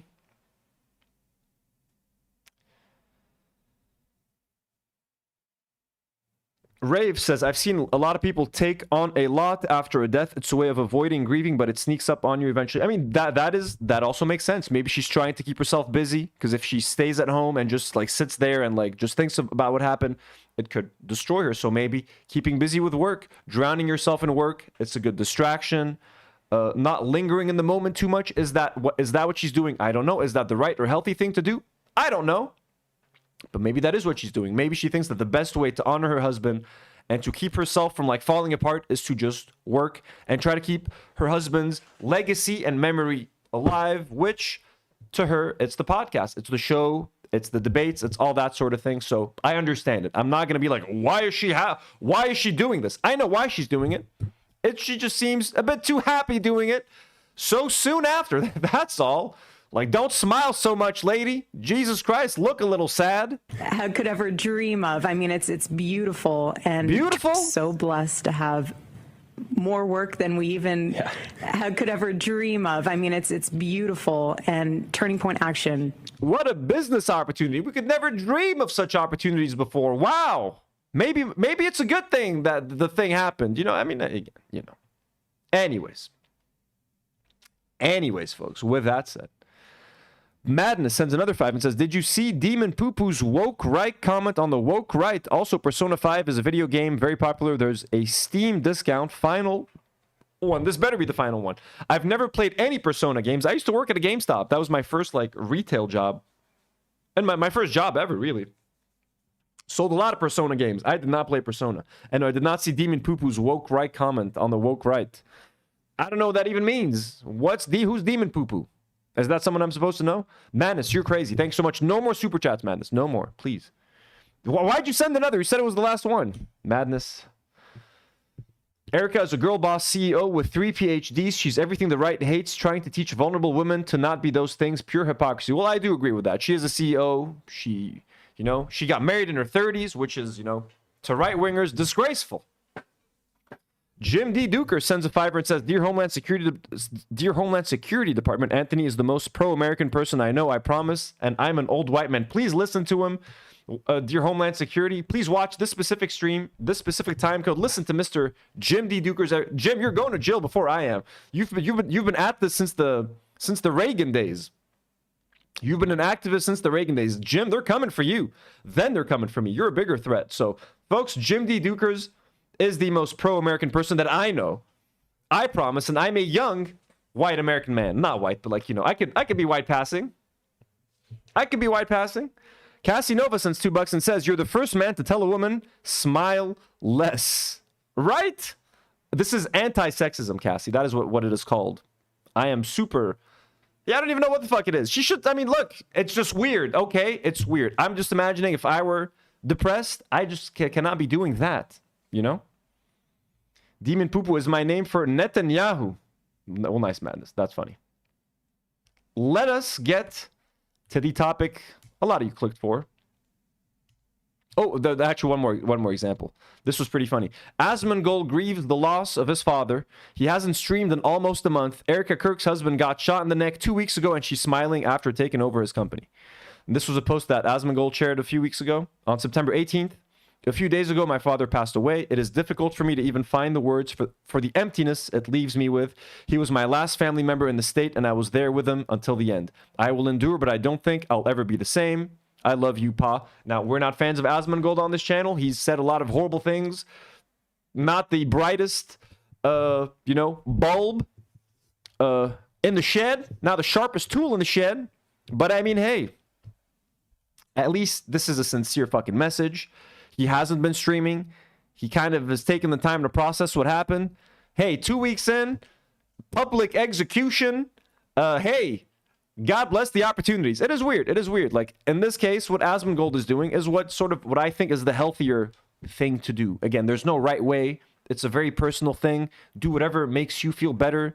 I'm not trying to judge anyone by how they fucking grieve. Or if you want to go to work the next fucking day, like I had a coworker. I'm not going to mention who, where. Like, they had lost a family member at some point. They were back at work the very next day because they didn't want to linger in that feeling. Like, when anyone close to me passes away, I send in, like, hey, I need 1 or 2 days. Got to go grieve. I can't work. That person was back at work the next day. Okay, they didn't want to sit in there. And we were like, hey, are you sure you want to be doing this? Like, please take time off. Don't do this. They were like, no, I got to do this. Like, I don't want to be... If I don't do this and if I'm not here at work, I'm going to be thinking about it the whole time. So I get it, okay? Just don't smile as much, lady. Alrighty. Ellen says, Asman's dad was a Hasan Abi head at one point. I did hear that. I heard that Asman's dad was a sweet guy. It's unfortunate that Asmongold turned out the way he did, but his dad does seem like a nice guy. But also, his dad had a hand in him turning out the way he did. So, hey, maybe he was a nice guy. Maybe not the greatest dad, but a nice guy for sure. R.I.P. Asman's dad. So I'm sure he tried his best, okay? Asman's dad tried his best. So, she's on air with Charlie's friends. Seems like they're cheering her up. I mean, look, they probably are. They probably are. And they should be. They should be. Okay, guys. We need to get to the topic of the evening. The pager video. Let me just open up all the links. There's a lot of links to open up here. Lots of links. Yeah, it's fat. It's pure fat. Sorry. The aim, it wasn't. This is going to be a bit long. It's not going to be short, folks. It's not going to be a short segment.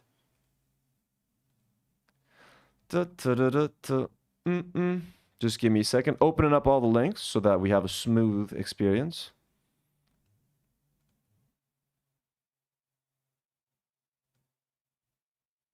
Pedo Troll.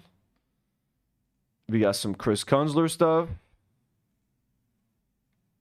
This is gonna be exciting, folks. Exciting stuff. God, there's so much, man. I want to apologize for things that I. How's everybody doing? Everybody doing good?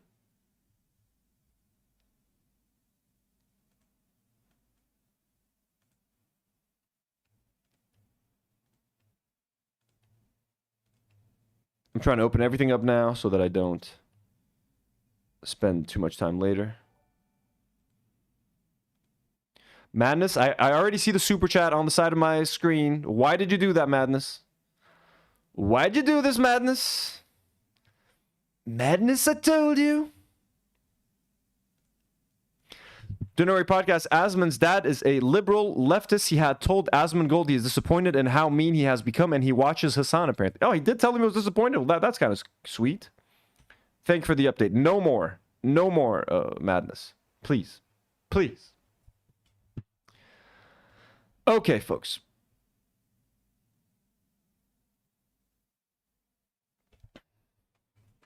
So as you guys know, the pager attack happened in Lebanon, September of 2024.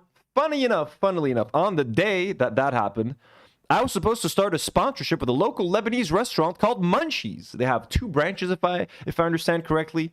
1 main branch somewhere, and they had a 2nd branch in Beirut. And they wanted to partner up with the Do Not Worry podcast, Lebanon's favorite podcast, folks, to promote their restaurant. And I think on the day that we were supposed to go to the restaurant and film like a dinner vlog, like they were gonna, make a spread, the whole fucking menu. We were going to go there and eat to our heart's delight and film a video.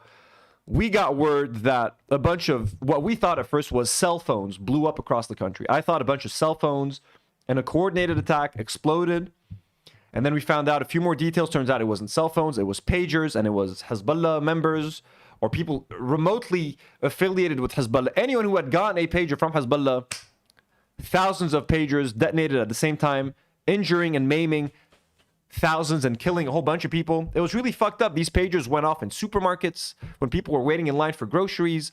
There were kids that picked up the pagers to hand them over to their parents, thinking that they would need them, then they exploded in their hands. The attack was celebrated as a massive victory, an intelligence victory around the world. Like, look at how the Israelis were so organized and so patient that they planned this attack for years and years and upon decades, and they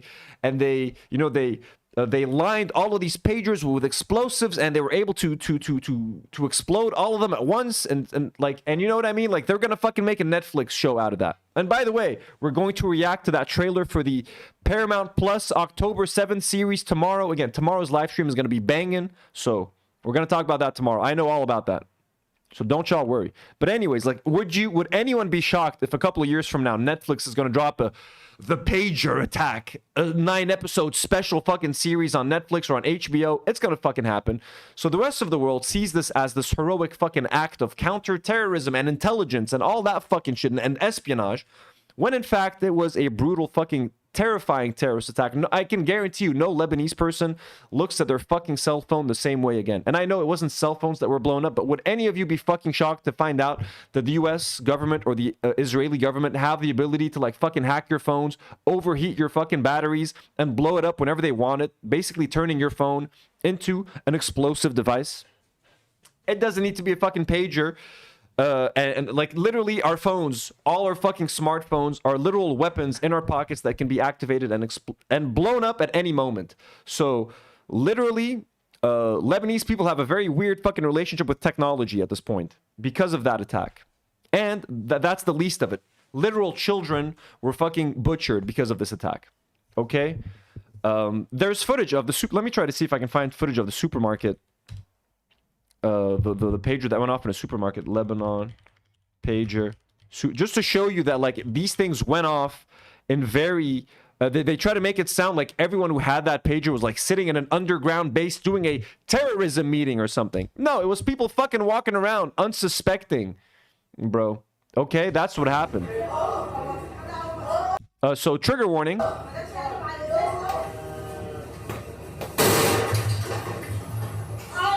Look at this guy. He's just buying groceries, man. He's buying vegetables. Again, trigger warning, guys. Okay, so what if he had a little kid standing right... Oh, fuck. You guys aren't even seeing the footage. Sorry, guys. Here we go. So you see that? What if there was a child standing right there? Standing behind him. There was someone paying at the counter, I remember. There's video of that. Dude, what if someone was driving a fucking car and then the pager went off in their pocket? They lose control of the car. They run into a fucking school bus full of children. Millions of scenarios. Like, this was so unpredictable. This was so fucking fucked on so many levels. Like, in Lebanon, this was considered like an attack. Like a horrible terrorist attack on Lebanon. But the rest of the world celebrated it as an attack on terrorists. If you live here and this shit... and cell phones start blowing up in people's pockets randomly, left and right, whether they're in a car, whether they're a doctor in an operating room, whether they're a delivery driver, whatever it is, they put so many people in harm's way, whether they consider them innocent or not innocent. It was insane. It was insane. Lost power for a second, folks. Lebanon, you know how it goes.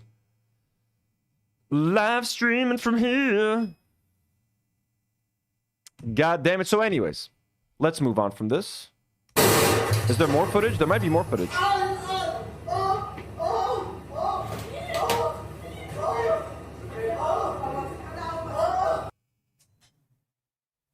Oh wait, it's not even... Was it on me? 80. Sorry, keep losing power, guys.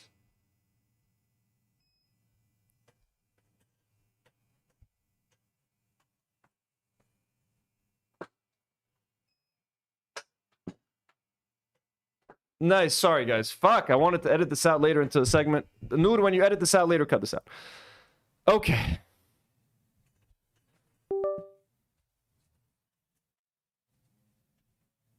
Fuck, this is annoying. Okay.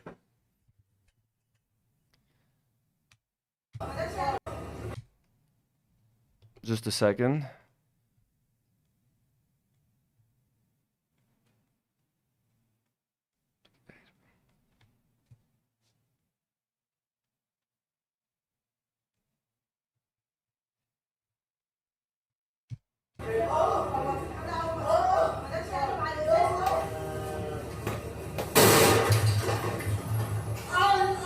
Anyways, we don't need to watch this anymore. So it was fucked up.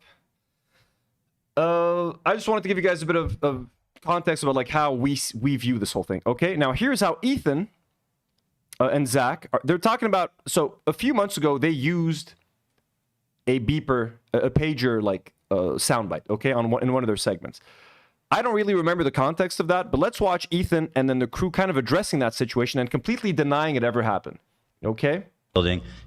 This is one I see someone say this, and I'm only bringing it up because I've seen it before, and I think it's worth just mentioning how insane this is. They've been trying to do this narrative that every time in the building. This is one I see someone say this, and I'm only bringing it up because I've seen it before, and I think it's worth just mentioning how insane this is. They've been trying to do this narrative that every time Frogan or an Arab creator is on stream that Zach plays a pager noise. What? Which is obviously, and I don't even know where the fuck, if someone edited it in, I don't know where this even comes from. It's insane. None of us, first of all, Zach wouldn't do that, and none of us would be down with that. No. Just straight up. So Zach wouldn't do that. None of us would be okay with that. Ela's saying no, and now Zach is about to explain. Let's hear the explanation. So the origin of that, and I would never do that.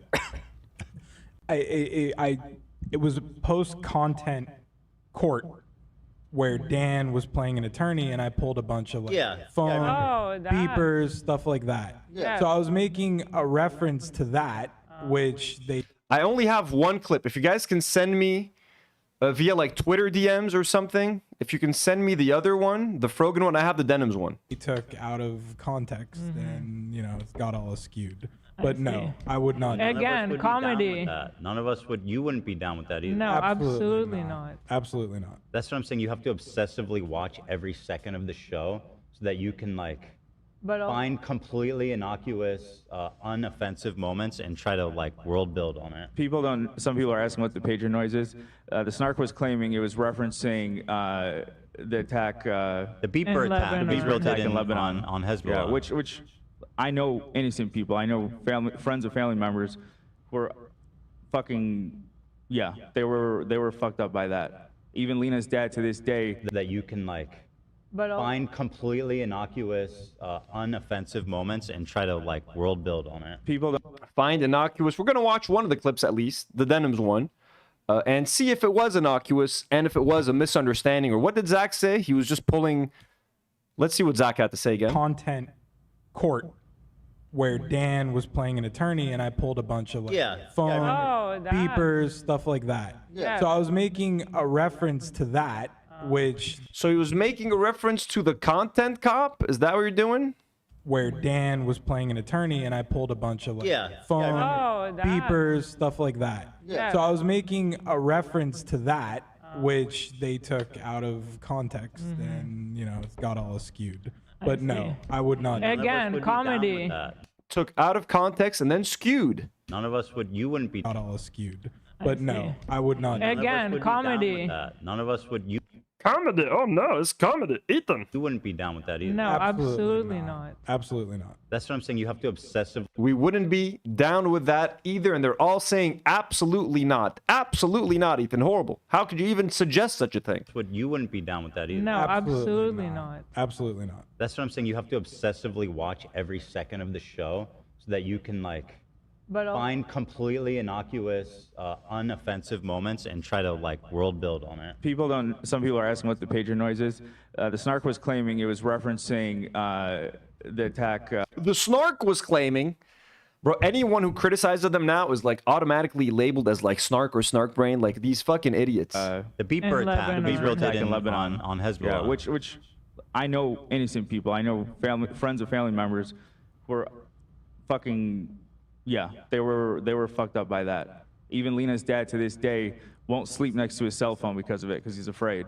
And if you think I would sit here and just let Zach make light of it, none of us would do that. You're talking more. Yeah, it's not funny. It's not funny. It's a joke, guys. The thought of AB just sitting there and letting people make tasteless jokes about Arabs or spread Zionist propaganda. If anyone is going to stand up to that stuff, it is our boy AB. Of course, if you thought I'm going to just sit there and take it, you're crazy. We are crazy, AB. We are crazy. How could we ever think that? How could we ever think that? The Snark was claiming it was referencing the attack. The beeper attack in Lebanon on Hezbollah. Yeah, which I know innocent people. I know friends of family members who were fucking. Yeah, they were fucked up by that. Even Lena's dad to this day won't sleep next to his cell phone because of it, because he's afraid. But yeah, that's what he's saying about her dad not sleeping next to a cell phone. That is very common in Lebanon now. It really, not that we didn't know that these things were like connected and like anyone could technically do anything and they could listen in on your conversations and turn on the camera and like spy on you, all that sort of shit. But like that they could be turned into explosives overnight. That is pretty fucking terrifying. And if you think I would sit here and just let Zach make light of it, none of us would do that. You're talking more. Yeah, it's not funny. It's not funny. It's a joke. I don't know what about you guys. I don't joke about fucking like terrorism and killing civilians and shit. That's not funny to me. I only joke about Aaron Bushnell and like to make fun of him. I agree. Yeah, and I know you do. Oh. Of course. Anyway, go ahead, Ian. You're doing great. So that's their explanation, okay? And I'm willing to, hey, look, if we watch the evidence and it doesn't make sense, I'm willing to say that, hey, they were right. CH sends $2 and says, AB مش معقول شو إنك واحد كذاب وجبان. Chris, we agree with you, my man. And he knows it. He knows it. That's it. He's accepted the shame. He's accepted it. You're killing it. So let's watch the clip that this was Although Ethan- referencing. This is the Denims one. And you tell me if this was just Zach playing the beeper noise as a callback to the content cop, referencing the time where he pulled all these phone call, whatever. Let's see if this sounds consistent with that. If she contacted me somewhere else and I didn't see it, I apologize. But like AB said, we got the memo. We got the memo. Did she? We know you're rearing and ready to go. Did she page you, Dan? Did you check your? I didn't. Is Zach asking, did she page you? They're talking about Denims here. I believe they had invited Denims to call into the show. She DM'd them saying, yes, I'll call in. They pretended not to see the DM. Then they're talking like, hey, actually, she did respond to us. So now Zach is asking, did she page you? That doesn't seem like you just played the sound bite as a reference to a content cop, does it, Zach? I mean, are you guys lying? If she contacted me somewhere else and I didn't see it, I apologize. But like AB said, we got the memo. We got the memo. Did she? We know you're rearing and ready to go. Did she page you, Dan? Did you check your? I didn't get anything on my pager. No. Yeah, I still use a beeper. At this point, I'll check again. I'm gonna search my email right now. At this point, you're such. If she contacted me somewhere. Okay. I mean, I listened to the first part of the video. Should we watch it again? Did I miss something? We all watched the same two clips together, didn't we? Here's Ethan. Which is obvious. Edited. It's insane. Would be so. So the origin of that, and I would never do that. It was post content court where Dan was playing an attorney and I pulled a bunch of phone beepers, stuff like that. Yeah. So I was making a reference to that, which they took out of context and, it's got all skewed. Out of context, okay. But no, I would not. Again, comedy. So I was making a reference to that, which they took out of. Okay, let's see the reference to the comedy thing. I mean, hey, Ela's saying this is comedy. It's so funny. Somewhere else and I didn't see it, I apologize. But like AB said, we got the memo. We got the memo. Did she? We know you're rearing and ready to go. Did she page you, Dan? Did you check your? I didn't. I didn't. As you guys know, Denims is of Arab origin. So did she page you, Dan? Did she page you? So that's one half of the joke. And why would he make a pager joke? Who makes pager jokes? I hadn't even thought of pagers until that attack happened in September of 2024. So he's not only playing the soundbite of the beeper tone, he's talking about the pager. And he mentions it, twice? You're rearing and ready to go. Did she page you, Dan? Did you check your? I didn't. I didn't. Did she page you, Dan? Did you check your pager? That is apparently a reference to Content Cop. Okay, that's hilarious, Zach. I didn't get anything on my pager, no. Yeah, I still use a beeper. And here's Dan laughing at the beeper. And even Ethan is, I don't know if Ethan is joining in on it unknowingly, but it's like, hey, you got a beeper? You got a beeper? Everybody's joining in on the beeper fun. Pager attack fun, folks. Yeah, I still use a beeper. At this point, I'll check again. I'm gonna search my email right now. So, one more time, just for If she contacted me somewhere else and I didn't see it, I apologize. But like AB said, we got the memo. We got the memo. Did she? We know you're rearing and ready to go. Did she page you, Dan? Did you check your? I didn't. I didn't get a. Okay, so I mean, clearly, guys, there's no point in getting mad at this. Again, here's what we know: Age 3 podcast. Dying. The views, they're lucky to hit 550,000 views per episode right now.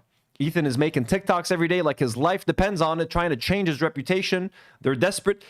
They even asked me to come on the show to talk to them and try to fix up their reputation. So they're clearly not doing great. So I don't even need to sit here and be like all offended, like, what? They lied? We know they're Zionists. We've been calling them out for being Zionists for a year at this point or something. This is part of their PR. And now they're literally trying to gaslight people into thinking that they're not saying or doing things that they're doing. When it's fucking 2025, bro, everything is recorded. There's clips of everything. AB, my guy, you literally fucking sat there and let Zach make a pager joke. And now you're pretending to be tough in retrospect. You feel like a coward because we're all calling you a coward. So you go back, you travel back in time 6 months ago. You think we forgot what happened? Like, I would never let Zach do that. Well, really? Shall we watch it again? Let's watch AB let Zach do exactly what he said he wouldn't let him do. I didn't get it anywhere. If she contacted me somewhere else and I didn't see it, I apologize. But like Mayor Jim, good night. El Mukhtar, Jim. I'm not Jim. Time for Jim to scram. Later, chat. Later, Anthony. Good night, Mr. Dukers. AB said, we got the memo. We got the memo. Did she? We know you're rearing and ready to go. Did she page you, Dan? Did you check your? I didn't. I didn't get anything on my pager. No. Where's AB stepping in to tell Zach that that's fucked up? Let's listen in for a second. Let's listen in. Yeah, I still use a beeper. At this point, I'll check again. I'm gonna search my email right now. At this. Radio silence from AB. Anybody surprised? So, I mean, come on. If you guys want to lie about this, at least respect the audience enough to, like, don't consider us idiots. Like, you know this stuff is online. You have this on your own channel, man. You uploaded this shit. It's on your own channel. You can't sit here and like, this isn't like the Nakba. I'm sorry, bro. I know you like to do Nakba revisionism on the H3 podcast, but, like, really? Zach, I would never do this. AB's like pretending to be a hero now all of a sudden. Like, what the fuck? Someone should make a TikTok out of this, like right now. Someone merge, them denying this and then merge it with the original clip of them playing the pager sound. Like, this needs to be on TikTok. They can't get away with this shit, man.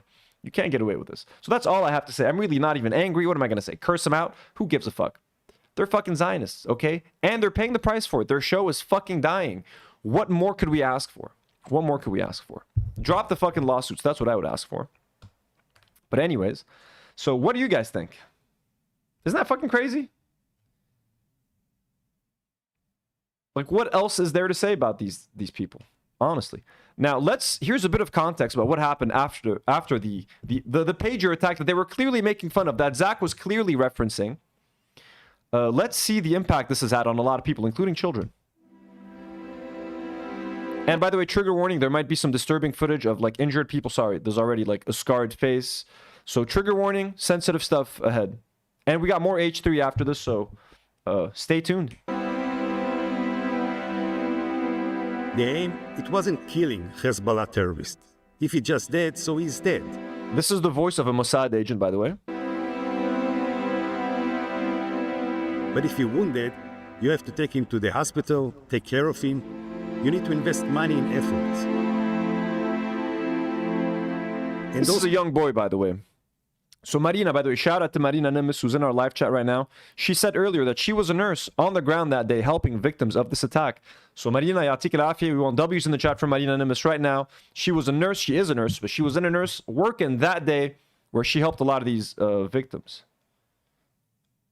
It wasn't killing Hezbollah terrorists. If he just dead, so he's dead. But if you're wounded, you have to take him to the hospital, take care of him. You need to invest money in efforts. And those people without hands and eyes are living proof, walking in Lebanon, of don't mess with us. They are walking proof of our superiority all around the Middle East. Hundreds of pages that blew up simultaneously across Lebanon.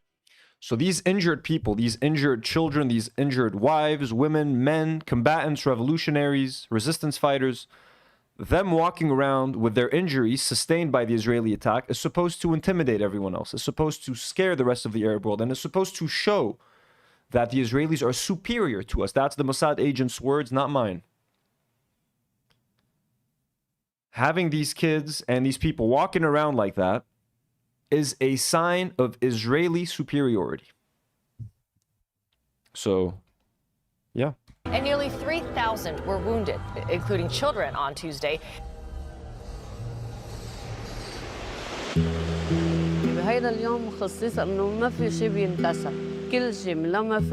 at this young boy. Look at his face. Look at his nose. Again, trigger warning. I'm sorry if this is disturbing, but this is what Zach Lewis, Zach the sound lad. What up, Zachy boy? This is what he was making fun of with his beeper pager sound effect. And they can deny it all they want. They can sit there and be like, we didn't play that. We would never do that. It's comedy. Ask Hasan if he finds this funny. أنا لما رحت على المستشفى بدي لك يمكن في شيء بداخلي بتقولي يا ليتني لم أشاهد ذلك أو يا ريتني بقدر أنساه بس بكل واقعية هذا المشهد مش لا ينسى ولا ممكن ينسى. وقفت قدام التلفزيون. So this kid says I was standing in front of the TV. وانفجرت البيجر والتلفزيون كمان. The pager and the TV exploded. قال لي خليك حدد قلت له اكمشني ساعتها التفت اكثر لايديه كنتش يعني هو عم يكمشني صاروا يزحطوا اصابعه علي ساعتها انتبهت انه ايديه كمان مضررين منيح. حطيت اصبعي لحتى اكبس الاوكي وانفجرت.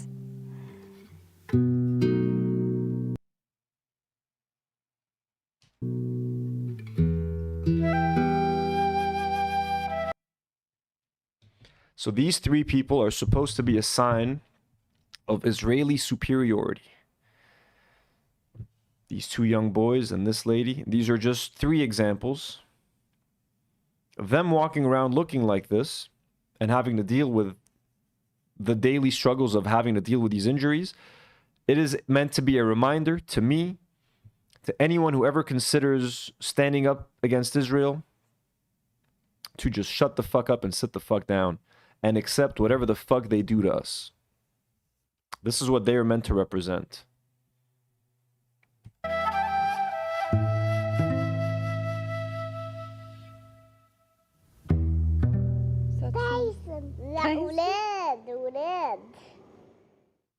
كان أول مرة أنا بسمع هذا الصوت بس الصوت كان كتير ملفت كان كتير قوي كان كتير مزعج لدرجة شبهت لهم أنا وكتير من الجرحى أنه مثل كأنه كيف اللي بيقول التنويم المغناطيسي بيخلي العقل عن جد يعمل ستوب وما تقعدي تفكري بشيء إلا إنك تجي أنت صاب الصوت ولا شفت شيء بس كان كل همي وقتها وتفكيري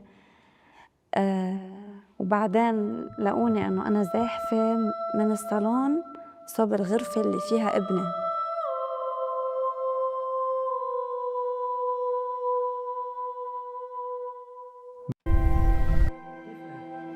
انت وين وجهك وطلع فيك شايفني؟ لا إذا ما هيك شوف المسؤول. فترة العلاج بالراعي يعملوا له. I mean, the kid's still like joking around, still being funny and sweet, even though he's lost an eye basically and he can't see out of one of his eyes. But the fact that he's still a kid, so it's very heartwarming to see. And I didn't finish my story at the beginning, sorry, because we lost power. I was saying how we had a sponsorship opportunity with the restaurant, so I called them, I think. We were supposed to go film in Beirut that day, and I was like, hey guys, like I don't think it's a good idea for us to go to Beirut and film. Like we don't know if this attack is going to happen again. We didn't know if it was a one-time attack. And I think there were two phases of pager attacks. I think they blew up in like two fucking phases, if I'm not mistaken. Like the next day at a funeral, something else blew up, if I'm not fucking mistaken. So we were like, we got to cancel the sponsorship. Like we can't ask people to go to Beirut and like let's film a vlog and let's eat food like while all this shit is going down. So yeah, we ended up canceling it. I'm not saying that like that we suffered in any way, shape, or form. But even like we were even afraid to tell people like we don't want to do anything that can put people in harm's way. And we felt at that time like even telling people to go to Beirut, where it's a hot spot for like fucking attacks. If Israel wants to attack us, we're like, I don't even want to be responsible for telling people to leave their homes. I just want everyone to stay the fuck home and away from their phones. Everyone was just on like edge that day. Yeah, the next day was hand radios. أنا كانت الضربة بالراس كتير نزية حتى بالعين اشتغلوا شوي بس كانوا مهتمين بموضوع الحياة أكتر شيء لأنه كان وضعه خطر يعني. على اللزة إنه علي مثلا عاش شوية تجربة مثلا كانش فيه كانوا الإيدين مربطين مثلا أول شيء كان يوقف يدوخ كنت أحمله على الكرسي. لا ما في يقرأ مسافة بعيدة. He can't read from a far distance. بس يكون مثلا الأستاذ عم يشرح أنا بتكل على السمع لأقدر إنه أكفي.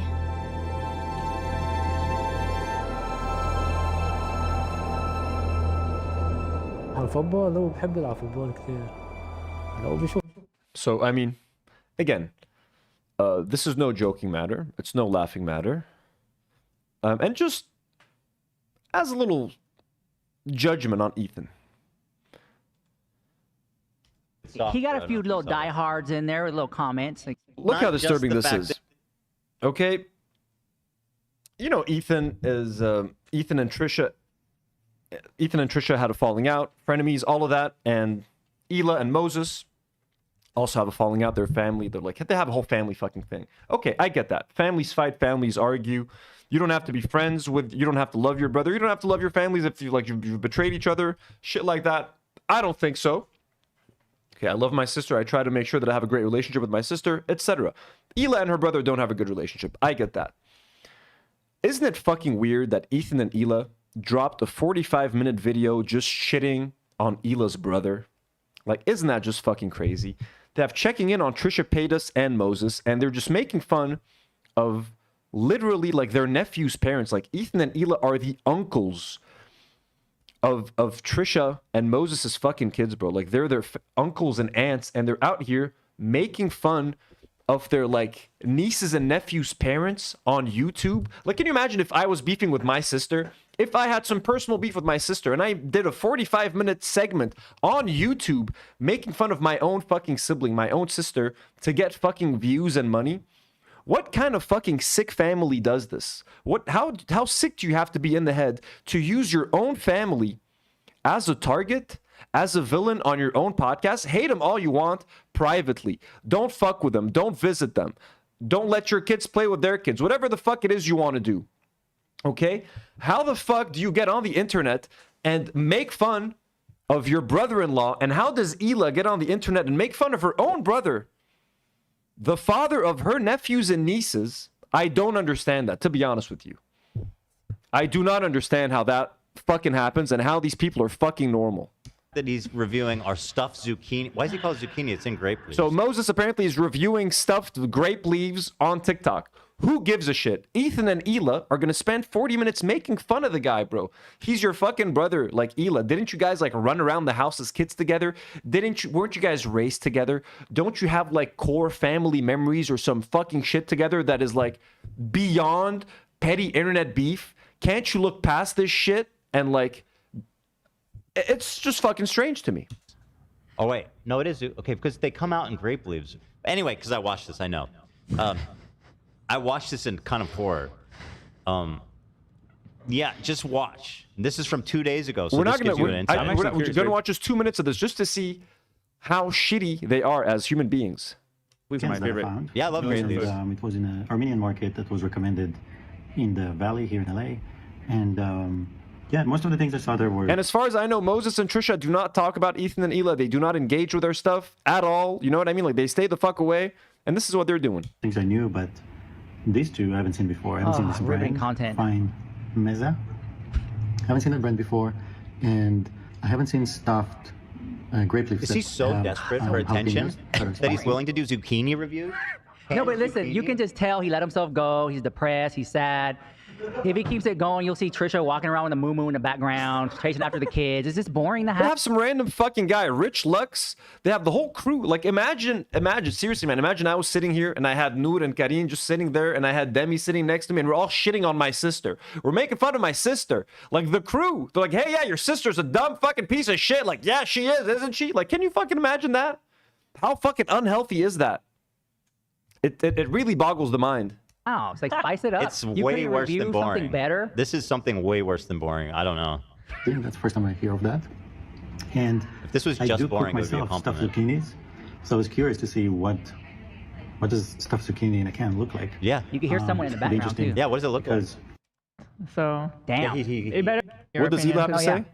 I mean, he gave up his whole family for that.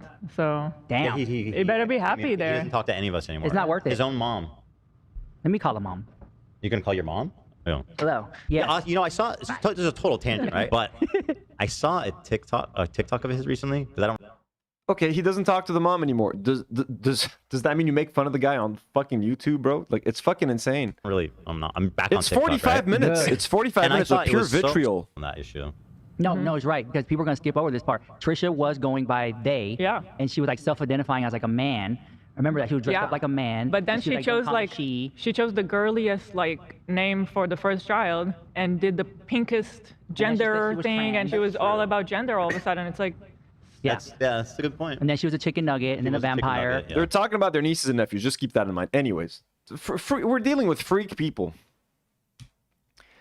We be dealing with freaks.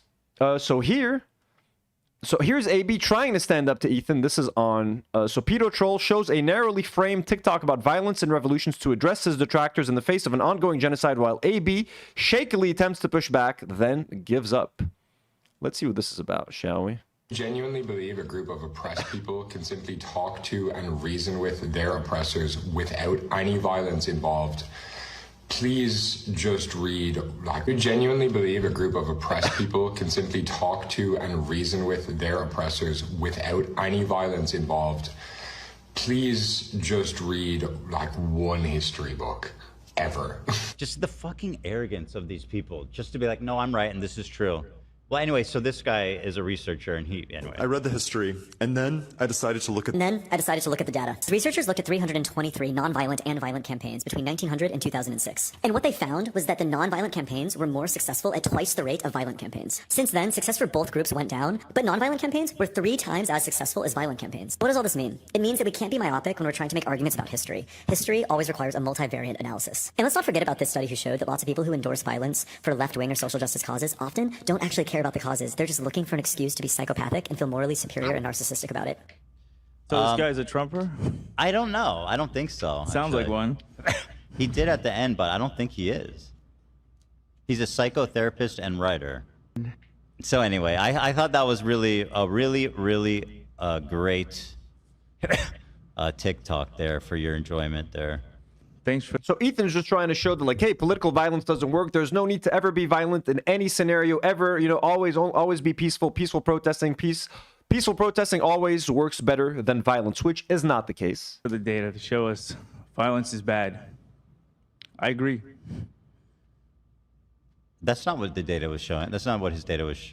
That wasn't his point. I think he's talking about how it's being simplified by one side, but also at a very simplified level, you take away people's humanity, they're going to not act, you know, they're not going to treat people like animals. They're going to There's like I'm not. AB's trying to make the point here. Bless him. Abdullah. He's trying to make the point that, hey, you know what I mean? Sometimes when you treat people a certain way, they are going to respond in a certain way. And sometimes violence is that. When you treat people violently over decades and decades and decades, then they might not be able to control how they react, and the way they react might not be very pretty. You don't have to enact change by being violent. No, people of course say not. Of course people not. excuse Hamas. And I don't think. I do not think it should be. People excuse Hamas by saying shit like that, which is like true. Well, I think right? It is true. However, it is true. Okay. However, it also is like It's all. So you see, he's trying. He's trying. This is the reason why this is happening to Ethan. He's trying to be like, yeah, no, I am pro-Palestine, and they should. I mean, it makes sense why they're reacting violently. I get it. It's true, but it's the but that has been kicking his ass for the past 2 years. Again, trying to be like, I'm a leftist, I'm a humanitarian, the genocide is bad. It's all of that. The but is always to justify. What's the but now, Ethan? What's the but? Also, like, in my opinion, and I don't think this is an accusation, there's a bigotry of low expectations where it's like, of course they're going to be violent and go kill a bunch of civilians and all this. What do you expect them to do? Yeah. Oh, the bigotry of low expectations. That's what's happening. The bigotry of low expectations. Look at all these word salads that these liberal Zionists put together to make sense of things. You know? No, bro. That's it. They're being fucking murdered. They're being fucking butchered. They're stealing their land. They're doing the Abraham Accords and making peace deals around the Middle East that leave out the Palestinian people. You know what? People are going to get angry. When you murder people and you imprison people and you starve people and you put them in an open-air fucking prison, Ethan, what do you want? Again, Ethan wants them to beg for, hey, can you please let us go? Can you please let us go, Israel? We'll be the perfect prisoners. We'll be the perfect slaves. We'll be the perfect victims. Let us go. No, I think there's definitely... because there are peaceful Palestinian activists. Right. I agree. There's people who go too far and say like... There are peaceful Palestinian activists. Yeah, how far has that gotten them? Have the peaceful Palestinian activists been able to work with the Israelis to make any deal to get them some land back? Have they been helpful? Has the Israeli government been open to working with peaceful Palestinians? How's that going? Why did they have to rely on violence, Ethan? Have you heard of the Great March of Return, Ethan? Like, you know, they're justified in committing any terrorist attacks because of what they are a product of. But I look at it like, how do we prevent this from happening again? You know what I mean? For both sides of whatever conflict it is. And just... Both, there we go. As soon as you say both sides for both sides, he can't speak anymore. He said both sides, and now look, he's lost. Because you can't both sides of genocide. Muffy butts. Yes, they have the right to defend themselves using violence because, you know, they've been subjugated for 70 years, but muffy both sides. It doesn't exist. It doesn't work. That's why as soon as Ethan gets in that butt, he loses his train of thought. That's why AB goes like, yeah, both sides. You can't both sides it. It's done. Should I do a fake laugh, AB, like you did for me? Should I do a fake laugh at your own argument falling apart right now? Should I do the fake laugh? There's no need. There's no need. You can hear the laughs in your head before you go to sleep every night. They are a product of... But I look at it like, how do we prevent this from happening again? You know what I mean? For both sides of whatever conflict it is. And... For both sides of whatever conflict it is. He's getting even vaguer now. Whatever. I'm talking about Ukraine and Russia. Uzbekistan and Kazakhstan. Azerbaijan and Armenia. Anything. This could apply to anything, Ethan. World War II. Just, I don't know. I feel like his way of looking at it was also very... Like, when people don't have options, I feel like they're going to act that way. I'm not justifying it. They should not. And it's not justified on either side. I think anyone who says that, like, who tries to justify Hamas, I think they're just as wrong as the people who justify the IDF. But how? No one's trying to justify Hamas. No one's trying to say, but they're right. We're just explaining it like, yo, this is why they did it. It's horrible. It's fucking violent. But, like, don't you understand how 75 years of this, and that, and this, and this, and this leading to this, and this would lead to them, some portion of them doing this? That's all we're saying. That's all we're saying. What's the order of operations when it comes to, you know, the who hit first or what's going on first? But okay.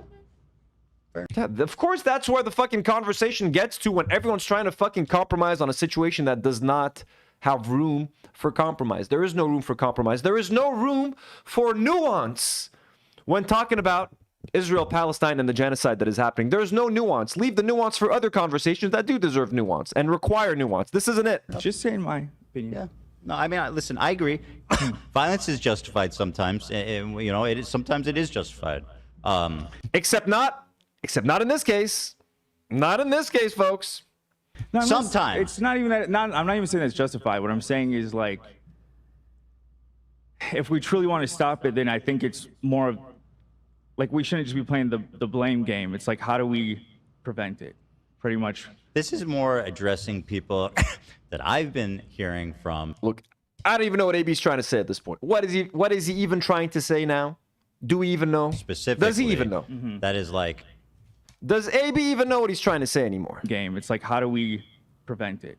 Pretty much. This is more addressing people that I've been hearing from specifically. Mm-hmm. That is like... Again, manufacturing consent, the buzzword, for Hamas to kill civilians. They go, oh, of course, bro.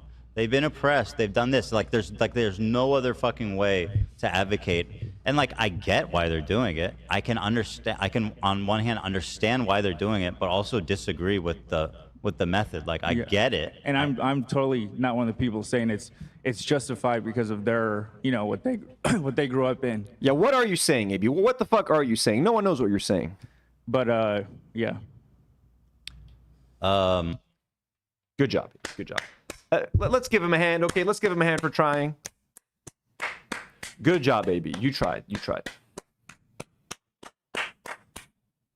Should I do the fake laugh? He fell apart. He tried to say it, but he couldn't say it. You see, I walked away because it was so funny. I was laughing so hard, I had to walk away just like AB did. His totally real laugh. Yeah, I he's there's a different perspective of prevention. I think it's something he didn't touch on here, but yes. Menafin. Yes. Is he? Anyway, I don't know anything about the guy, so. Daughter of the Valley says, I genuinely appreciate that he tried. I mean, he did try. Wait, Hey, it only took 2 years, and that is his best attempt. I don't know what to tell you guys. Ooh, so Ethan is accusing Chris Kunzler of being an obsessive Ethan Industrial Complex profiteer. Let's watch this. So Ethan has been trying to, whitewash his image on TikTok. So this is his latest attempt. The H3 podcast has decided to return to posting on TikTok. I'm well aware that I am not a perfect activist. By the way, friend of the show, Chris Kunzler, burgers, folks, burgers. The H3 podcast has decided to return to posting on TikTok. I'm well aware that I am not a perfect activist. I've made a lot of mistakes. I've spoken from emotion, and I've at times lashed out.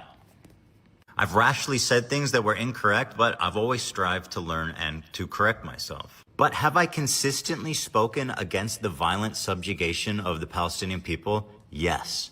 This Instagram post is from May. Oh, we're pulling up the Instagram post again. And listen, this Instagram post, when it came out in 2021, I liked it. I thought it was good. You know what I mean? But the fact that he still goes back to this 5 years later during a genocide like Ethan, the world has moved on. You need to say more than, I don't like Netanyahu. And I don't like West Bank settlements. What do you think about what's going on now? 15th, 2021. This is a post from 14. Yeah, and why is he calling himself an activist, by the way? That is true. Chat, you're right. 15 years ago on a forgotten Reddit account. I don't agree with Israeli Zionism or... I love that he still has the name Pedo Troll right here. Pedo Troll. Or West Bank settlements. He's embracing it, folks. He's proud of the Pedo Troll. Look at that. It's from 14 years ago. Chris knows that hating me is a booming industry and he's reaped the benefits of it. Every negative TikTok he makes... Hating me is an industry and he's reaping the benefits. I mean, hey, look, there are some benefits to hating on Ethan Klein on the internet, folks. We're not going to lie. Thank you, Ethan Klein. You are my best friend. About me is reshared. You are the rent payer. By Hasan. You are the legend. Hiker benefits of... ago.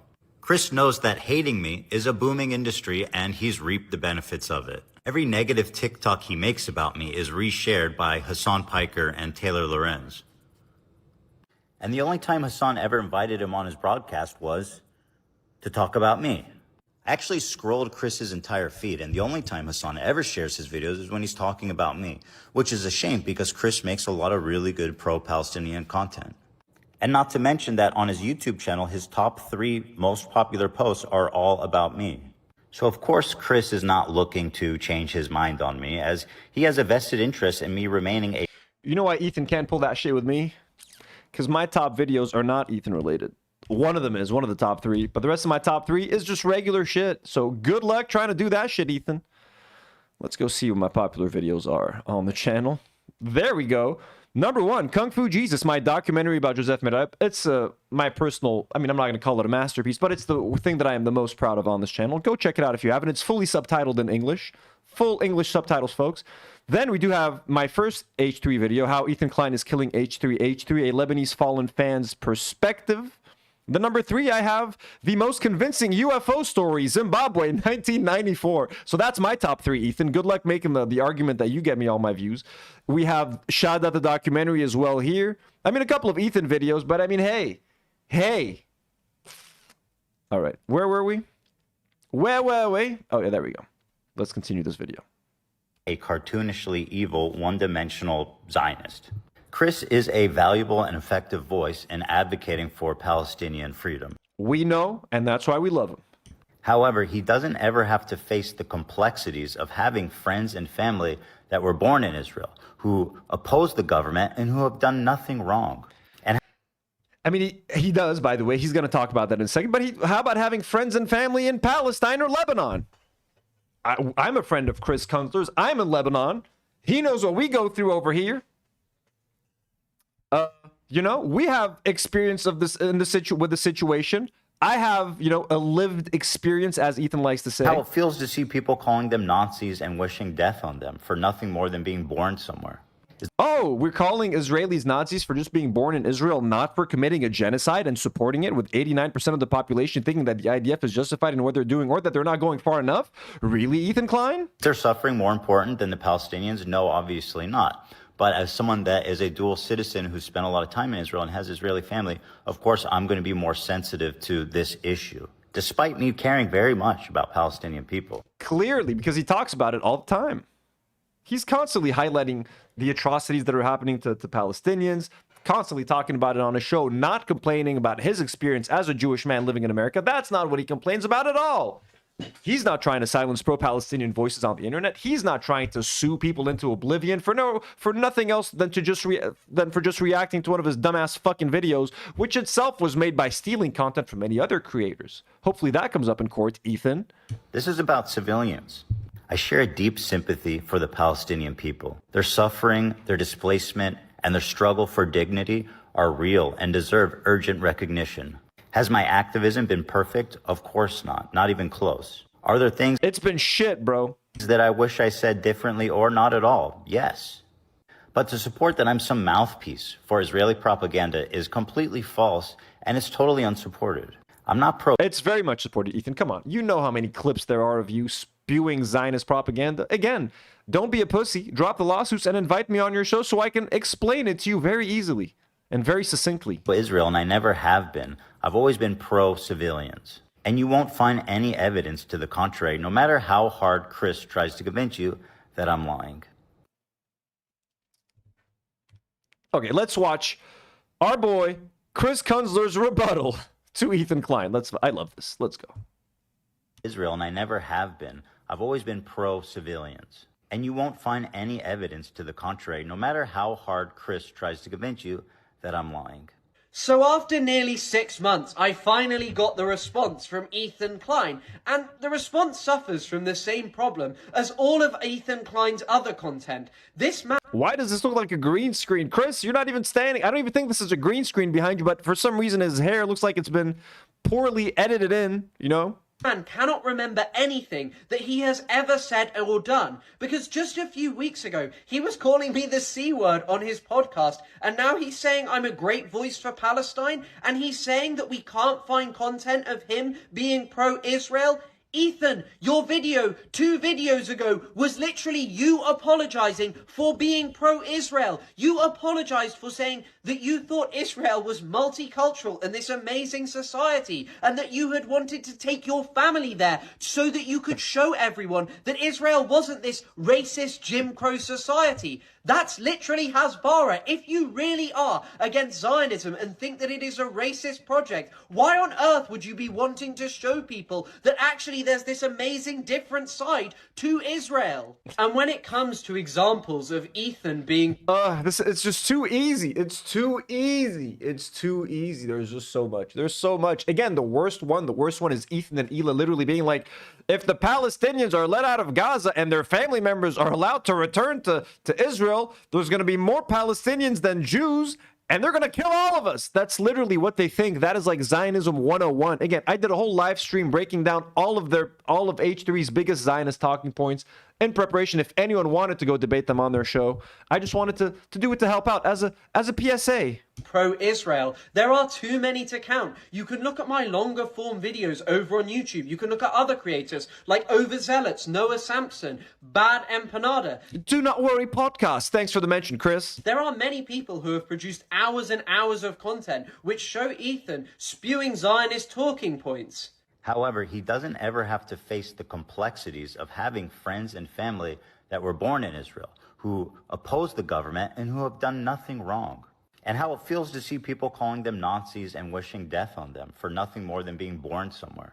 And just on this topic of me not understanding the complexities, I know Israelis that I look up to and that I like. I was taught by Ilan Pappé. Ilan Pappé is someone who served in the 6-Day War for Israel in... Like, look at this flex. I was taught by Ilan Pappé. Like, Ethan, who taught you, man? 1967. He is someone who still lives in Israel most of the time. And yet, I don't think that he is a Zionist, and I don't just hate him. Because the difference between him and you, Ethan, is that he is anti-Zionist. Whilst you may say things like Israel is doing genocide, oh, Israel's beginning was violent and wrong, you still try and defend Israel. You are unwilling to abandon this idea that Jewish people need a state, because when we look at what that state has been for Palestinians, you yourself admit that it has been extreme violence, mass murder and oppression. So why do you cling to it? Why do you feel the need to defend it? Just because you or your wife live there, just because you know people there, does not make it okay. It doesn't change anything. Palestinians are the victims in this situation, and they are the ones who need their situation addressed. And so I am always going to place Israeli feelings far, far lower than this, because they are the ones who have never offered an equitable solution.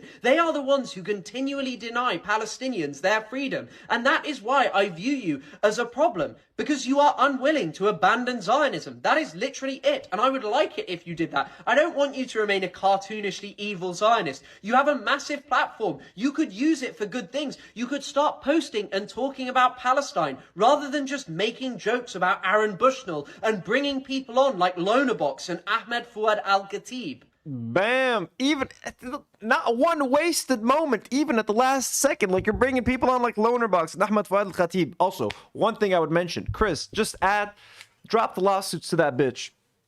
Just drop the lawsuits in there. I think that needs to be a condition for anyone willing to engage to Ethan right now. Always mention that there needs to be some kind of campaign, some kind of public pressure, folks, to drop the lawsuits, because he's not going to do it on his own. We're trying our best here. So this nice little back and forth between Ethan and Chris was nice. There's just one thing I need to double check that I needed. Okay, yeah. We'll watch that in a second. So this is Hasan talking about Ethan's TikToks out of desperation to try to get back into people's good graces. The video is called "The Tides Are Shifting." So let's just see what Hasan has to say about this. We're not going to watch the whole thing. It's a bit long.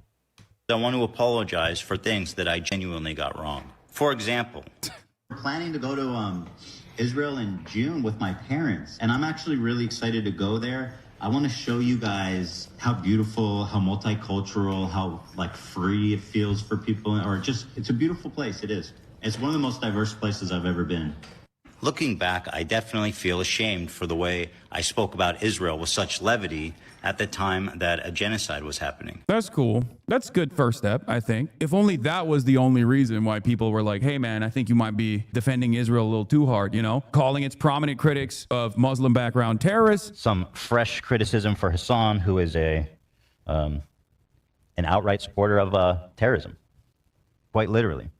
He is a champion for terrorism and a supporter of terrorism. And its prominent critics of Jewish background, token Jews. Jews have are allowed to have different perspectives and stuff, but this man is like the embodiment of a Jewish token. Like, holy. But Hamas supporters, what a fucking asshole. All the same, you know. Because remember, it's not just people like myself that he just like actively went after. He went after anti-Zionist Jews as well, with a similar level of intensity, demanding that Matt Lieb get fired from Good Mythical Morning. So yeah, Matt Lieb. And I still think he should get fired. I think that every day that they keep this guy on the payroll is a disgrace to them. Consistently calling him a token Jew.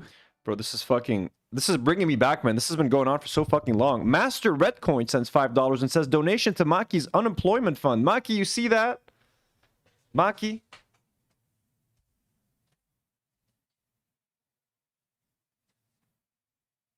My cookie boy. My cookie boy.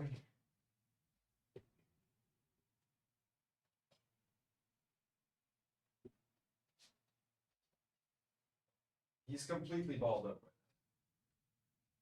He's completely balled up. He's in a little ball. He's enjoying his sleep. I tried to turn him towards the camera, but thank you so much, Master. Maki will enjoy those fivers, that fiver when he wakes up. Defending the Gaza Holocaust Fund, the GHF, also known as the Gaza Humanitarian Foundation, to try to get own on his opposition to try to get an own on me, having a Atlantic Council Palestinian who is a firm and committed defender of Israel with a Palestinian association to go on the broadcast to talk about how all of the prominent critics of Israel are actually also dangerous Hamas supporters who don't simply understand the situation at all. We don't have critical race theory. My cookie boy. Sweet Maku.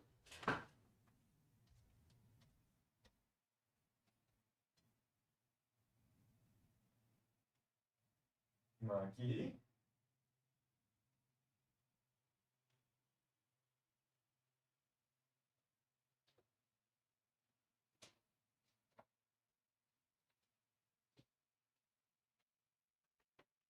Theory in Palestine. We have now critical Palestine theory, and that is the Palestinians have no agency. There's no accountability. What they did on October 7th was an inevitability, and that's I call that the inevitability fraud. That October 7th was an inevitability when it wasn't, and so that's where I was really surprised. This fucking piece. I also beefed with this motherfucker.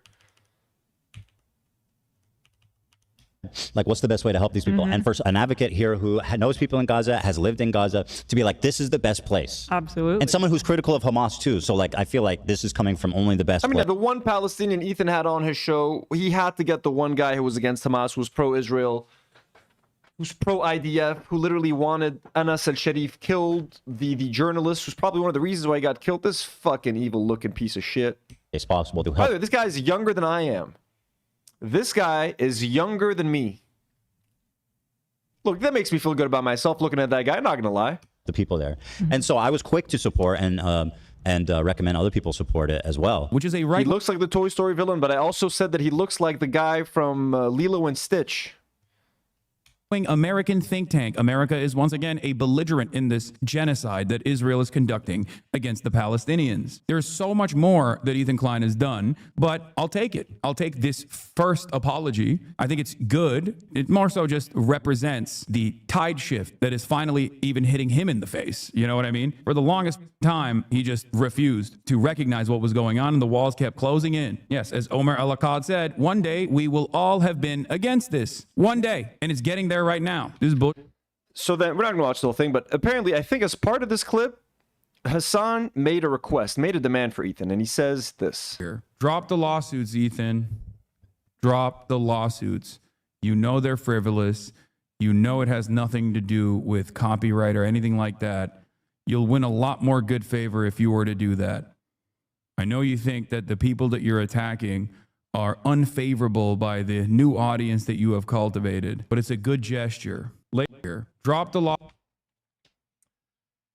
Now listen, I wasn't the first person to call for Ethan to drop the lawsuits, but I don't know if perhaps my tweets came across Hasan's feed at some point, but here's what I'll say. I think a lot more people need to be making this demand of Ethan. This needs to become like a public thing where even people that Ethan wants to associate with, people that don't know anything about the drama, like people need to start demanding, putting public pressure on Ethan and the H3 podcast to like drop these lawsuits, because at this point, nothing else is working. I have no pull. I tried my best, okay? They weren't going to do anything to drop the lawsuits to have me on their show because I'm no one. I'm too tiny of a creator. I know I have no impact, but I was going to use any and every opportunity that I get to engage with the H3 podcast to make that demand, because I think at this point, even more so than the Zionism, it's a very important thing that we can actually try to make a difference on. I like that Hasan is finally saying that. Fab is saying, Hasan, 100,000% copied you, not hyperbole. Look, my tweets, my tweet with my demands did get a lot of views. It went pretty far. I just hope that anyone else who saw that, let's start applying that as like a standard of solidarity with the people that Ethan is suing or threatening to sue. If you want anyone to engage with your show, if you want anyone to give you a chance and to hear you out and to give the H3 podcast another chance and give the crew another chance for redemption, dropping the lawsuits has to be a condition that we all hold strong together. But in true Ethan fashion, this is how he responded to us, obviously on Instagram. And this is what he said. He says, what's funny is that by spreading this false narrative that the lawsuits are frivolous, my only option to be vindicated is to win the lawsuit to prove it wasn't frivolous. If I drop them now, people would just say that it's proof they were frivolous. So Hasan really is forcing the lawsuit to continue. Obviously, he wants to make this all seem like it's Hasan's fault, like it's people's fault. If we're calling for him to drop the lawsuits, It's now our fault that the lawsuits are happening because we're only emboldening Ethan because now we're making him want to prove that the lawsuits aren't frivolous. So, of course, he's just deflecting. He's trying to shift the blame to anyone but himself. And he doesn't seem to understand that this is what's killing his podcast. It's him being a fucking asshole, a little litigious freak, and a little Zionist litigious freak. He doesn't want to get it. We shouldn't want to help him anymore. Even Hasan here is being too nice, being like, hey, it's a good first step for Ethan to do that. Ethan doesn't give a fuck. Ethan's just going to shit on you any chance he gets. So don't even, why are we even extending any grace? It was dumb of me to even accept calling in on their show to help him. Why the fuck do I want to help him? All they've done is called me an anti-Semite. They've tried to mass report my channel. They're trying to sue people that I know. None of us have any reason to try to fucking help, honestly, at this point. What else we got? But I do think that everybody needs to adopt the drop the lawsuits thing. Hasan needs to be way more vocal about it. Everybody needs to be way more vocal about it. And yeah. How guy says, honestly, highly doubt Hasan didn't see your demands. He should have shouted you out for it, in my opinion. I mean, look, probably. Rave says 100% copied because it's great. I mean, listen, guys. Hasan has liked some of my tweets in the past, okay? I'll say that. And he shouted us out a couple of times. But anyways, I really do think the one good thing to come out of Ethan inviting us on is at least making those demands public and making Ethan understand that maybe there's a way back for me if I drop those lawsuits. Because again, the people that are watching his show for those lawsuits are pieces of shit. And he's not going to miss that viewership if it goes away. We're almost done, folks. This happened a few days ago as well. Ethan was claiming that Hasan is actually obsessed with him, which is kind of fucking nuts. Let's watch this clip. What? This narrative that I can't let it go with Hasan. I've honestly barely talked about him ever since the Charlie Kirk thing happened. You can talk about him as much as you want. No, I know, but I'm just saying I've kind of made the conscious decision to lay off a little bit because things. Conscious decision to lay off. He's spending every day trying to convince people that Hasan is the reason Charlie Kirk is dead. How have you been laying off? In what way is that called laying off? It's got so fucking heated. Yeah. It's just like if you go to you talk about everything. If you go to his TikTok, Veronica, we're still here. TikTok reshares. Oh God. Hundreds of the most insane Ethan psychotic conspiracy hate videos, non-stop. I would be fucking humiliated to have that be on my reshares. To be like, I would actually be afraid of looking like obsessed. But this man, the fact that he's unreachable at this point. Ethan is unreachable. Like the fact that he projects so much. The fact that he says that Hasan is obsessed with him, and he's been saying that for a while. You know what I mean? Like that's it. You can't crack this fucking skull, this like brain of his. You can't get to it. Nothing's gonna go through his thick skull. Talks about me on a daily basis. He says I'm trying to get him killed. He's doing all this types of shit. He's on Twitter. Ethan says that Hasan is trying to get him killed. He's trying to say that Hasan is trying to get Ela killed. Like, you know, sharing shit on TikTok. This whole narrative of me being some one-sided obsession is crazy. Meanwhile, he's the one bringing me up as a valid military target. Yeah. Sorry, what? Yeah. Sorry, what? I don't know what you're saying, Ethan. I don't know. What are you saying? I'm so confused. I don't want anyone to harm Hasan or anybody in his life or anybody. He brought me up in that conversation for no reason. I wasn't even related to the topic. Yeah. It's fucking sick. He's obsessed about me. Oh yeah. Look at these eyes, folks. Look at these healthy looking eyes. But then what? If I respond, then I'm obsessed? No, of course I'm going to talk about it. Well, I haven't even been responding. That's the crazy part. I've just been kind of letting it all slide for now. Yeah, letting it all slide. Of course, Ethan the chill, Ethan the casual. So this was during Ethan and Hasan's debate. This is when Hasan calls him out for like all the Instagram stories he does. Don't forget the time Ethan was shocked after he was shown how many Instagram stories he made about Hasan. So just to see who's really obsessed. You have on your Instagram stories, not including clips, since January 31st, you have mentioned me 110 times. What? Based on what? I don't believe that. On your Instagram wait, hold on. story From what post, period? From what period of time? January 31st. Hold on. Since what date? No, that's you, not fan channel. I'm asking you for what date? Instagram. What's your date? What's the date? I'm asking. January 31st, 2023? Since January 31st on your Instagram stories. What year? Not including What clips. year? You have mentioned What year? me. Veronica sends 6 shekels and says, I would be embarrassed if I was this obsessed. How fucking crazy is that? How fucking crazy? Ethan, you have been this obsessed. You are obsessed. Oh, 2025. So you're saying I storyed about you 100 times this year? That's an 110. absolute fucking lie. Show me the evidence of that. Show me your evidence. I've got pictures. What do you got? I talked about you 110 times. Show me. Clips. You have basically 1.2 posts per day about. How fucking embarrassing is that? About me, 9 stories per week. Where are you? Show me the evidence. We tabulated it. Hold on. Let me see if I can find the dump. Oh, no. Son, it's shocking. It shocked you, it seems. Sure, yeah. But this isn't a somehow, by the way, this doesn't surprise you. 66 videos about me in the last 2 months. They're not my channels. They operate with your approval, under your direction. It's part of your disinfo campaign. So Ethan's trying to equate the fact that there's like 1 million Hasan fan channels that are clipping all the Ethan stuff. That has nothing to do with Hasan. I'm sorry, bro. Void responsibility is so obvious.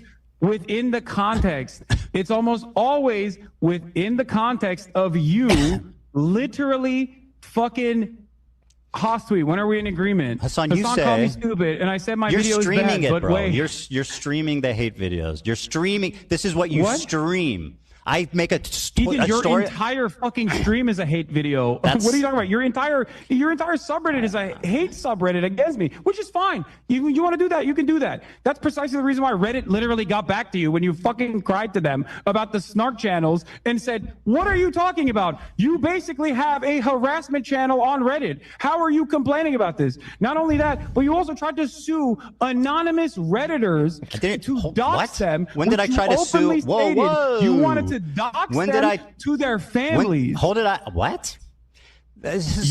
Oh, dude, that debate was a shit show. It was a 6-hour shit show, but man, were there some golden nuggets in there, weren't there? I forgot about that.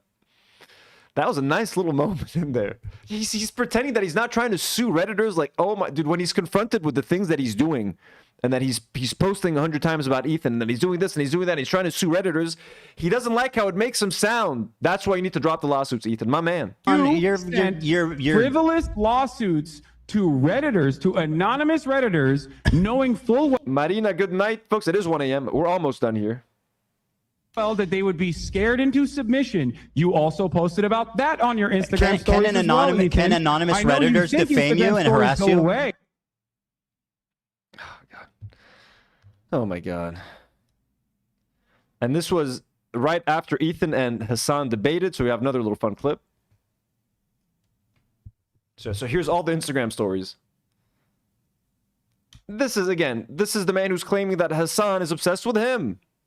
And by the way, you can make the argument that Ethan is obsessed with iDubbbz, he's obsessed with Anissa, he's obsessed with Frogan, he's obsessed with Denims, he's obsessed with Hasan, literally anyone he goes after. 100 and Hasan's favorite Twitter user. Hasan this whole time is hidden from the content new. He still got it, folks. With friends like these, AB has been nothing but respectful and professional to everyone over my tweet. Blong. Look at all these. This is fucking crazy. Audacity. Crazy. What else we got here? Oh, finally, we're going to end it on another Caseytron thing. Because, again, these lawsuits are so horrible. This is what they're doing in Caseytron. So, Gato Fumador says the H3 podcast has always been very interactive, but usually it was silly, harmless stuff like manipulating rate my feet scores, which was true. Hey, the foot soldiers, remember? We used to go try to get Ethan's wiki feet score higher. Those were fun times. Nowadays, Ethan mostly just has his harassment call to turn on notifications for random small women content creators so they can do stuff like this. I'm one of the 3 women currently being sued by Ethan Klein. And can I just say, I cannot do anything without being harassed by his freak fans. Like, please leave me alone. This is literally the comments that I got for posting a goofy video of me buying nunchucks. Like, leave me alone. Like, will these people ever Leave me Aren't you supposed to be saving up for a lawsuit? alone. Please save me from Ethan Klein's Shouldn't you be saving money? Someone's saying there's a genocide happening and you're buying nunchucks, whatever the fuck. These people I can't believe you have the audacity to have a GoFundMe for legal fees and you're buying shit from Amazon. are so sick, and I cannot post anything. I cannot go live anywhere without being confronted by these freaks just saying awful things to me on behalf of Ethan Klein. I'm one of Honestly, I hope she can prove that Ethan Klein has been harassing her and sending harassment her way in court. Like, if these lawsuits are actually going to fucking go forward, man, move forward. Folks, this has been a wonderful stream, longer than I expected. Tomorrow, let me just give you a taste of the topics tomorrow, because it's genuinely a great stream. Tomorrow, we are talking about Emma Watson. So Emma Watson really recently made some very... she sat the fence when she made comments about trans people. Now she's talking about Palestine. And also, if you thought she was fence-sitting before, oh boy, is she fence-sitting when it comes to Palestine and Israel. So we're going to talk about that tomorrow. Israel is doing like an Israel social media initiative with a bunch of American influencers. We're going to talk about that. The American stand-up comedian Saudi tour, folks. A bunch of American stand-ups have gone to Saudi Arabia to perform, and it has been a pretty controversial thing online. We're going to talk about that. There's a new AI actress called Tilly Norwood. You heard that right, folks. AI actress that this like company is trying to push onto studios, and agents are interested and studios are interested in working with this AI actress, but they're not sure how to go about it yet. So we're going to talk about AI actors taking over Hollywood. Also, Jennifer Lawrence is pro-Palestine. Wow! It only took her 2 years to fucking come out and say it. After she defended Amy Schumer, by the way. So we're going to talk about all these celebrities finally being comfortable now after 2 years, when it's the easy thing to do to support Palestine, when people like Melissa Barrera, who we gave a lot of fucking props to, stood up for Palestine when it was hard, when it wasn't the easy thing to do, when they don't have a fucking major career like Jennifer Lawrence, and they actually have things to lose. We're going to talk about that tomorrow. James Gunn clarifying that Superman was not commenting on Israel-Palestine, and we're going to react to Paramount's October the 7th series. Fucking crazy live stream tomorrow with Nour and Karine. So join us tomorrow. It's going to be exciting. It's going to be crazy. Folks, to everybody who supported us tonight, to anybody who is subscribed to our Patreon, amazing patrons like Polish Pusher, Choki, Dizzle McFizzle, Refuzz, Tedney, Rizala Safi, Kate P, Fergus Grant, Hani Farah Janazo, Mario M, Mariam Ayad, Elias Salibi, Celine Ash, Joey Daboul, and Elian Mujabir, Daniel Nakhle, and EU Watson. We love you so much. Thank you for supporting us. Thank you to everybody who sent in a super chat tonight, who gifted a membership. We love you all. It means so much. It makes the whole difference for us. Very excited to see you all tomorrow. It's going to be a banger live stream. Have a good night, everybody. Thank you for being here. We love you all. Choki, we love you too. Delia Carmen, we love you. Haley D. Politics, Drag the Ripper, McG. Hat Guy. Soul Life. Noonfo. Good night, everybody. We love you. And, as always, do not worry.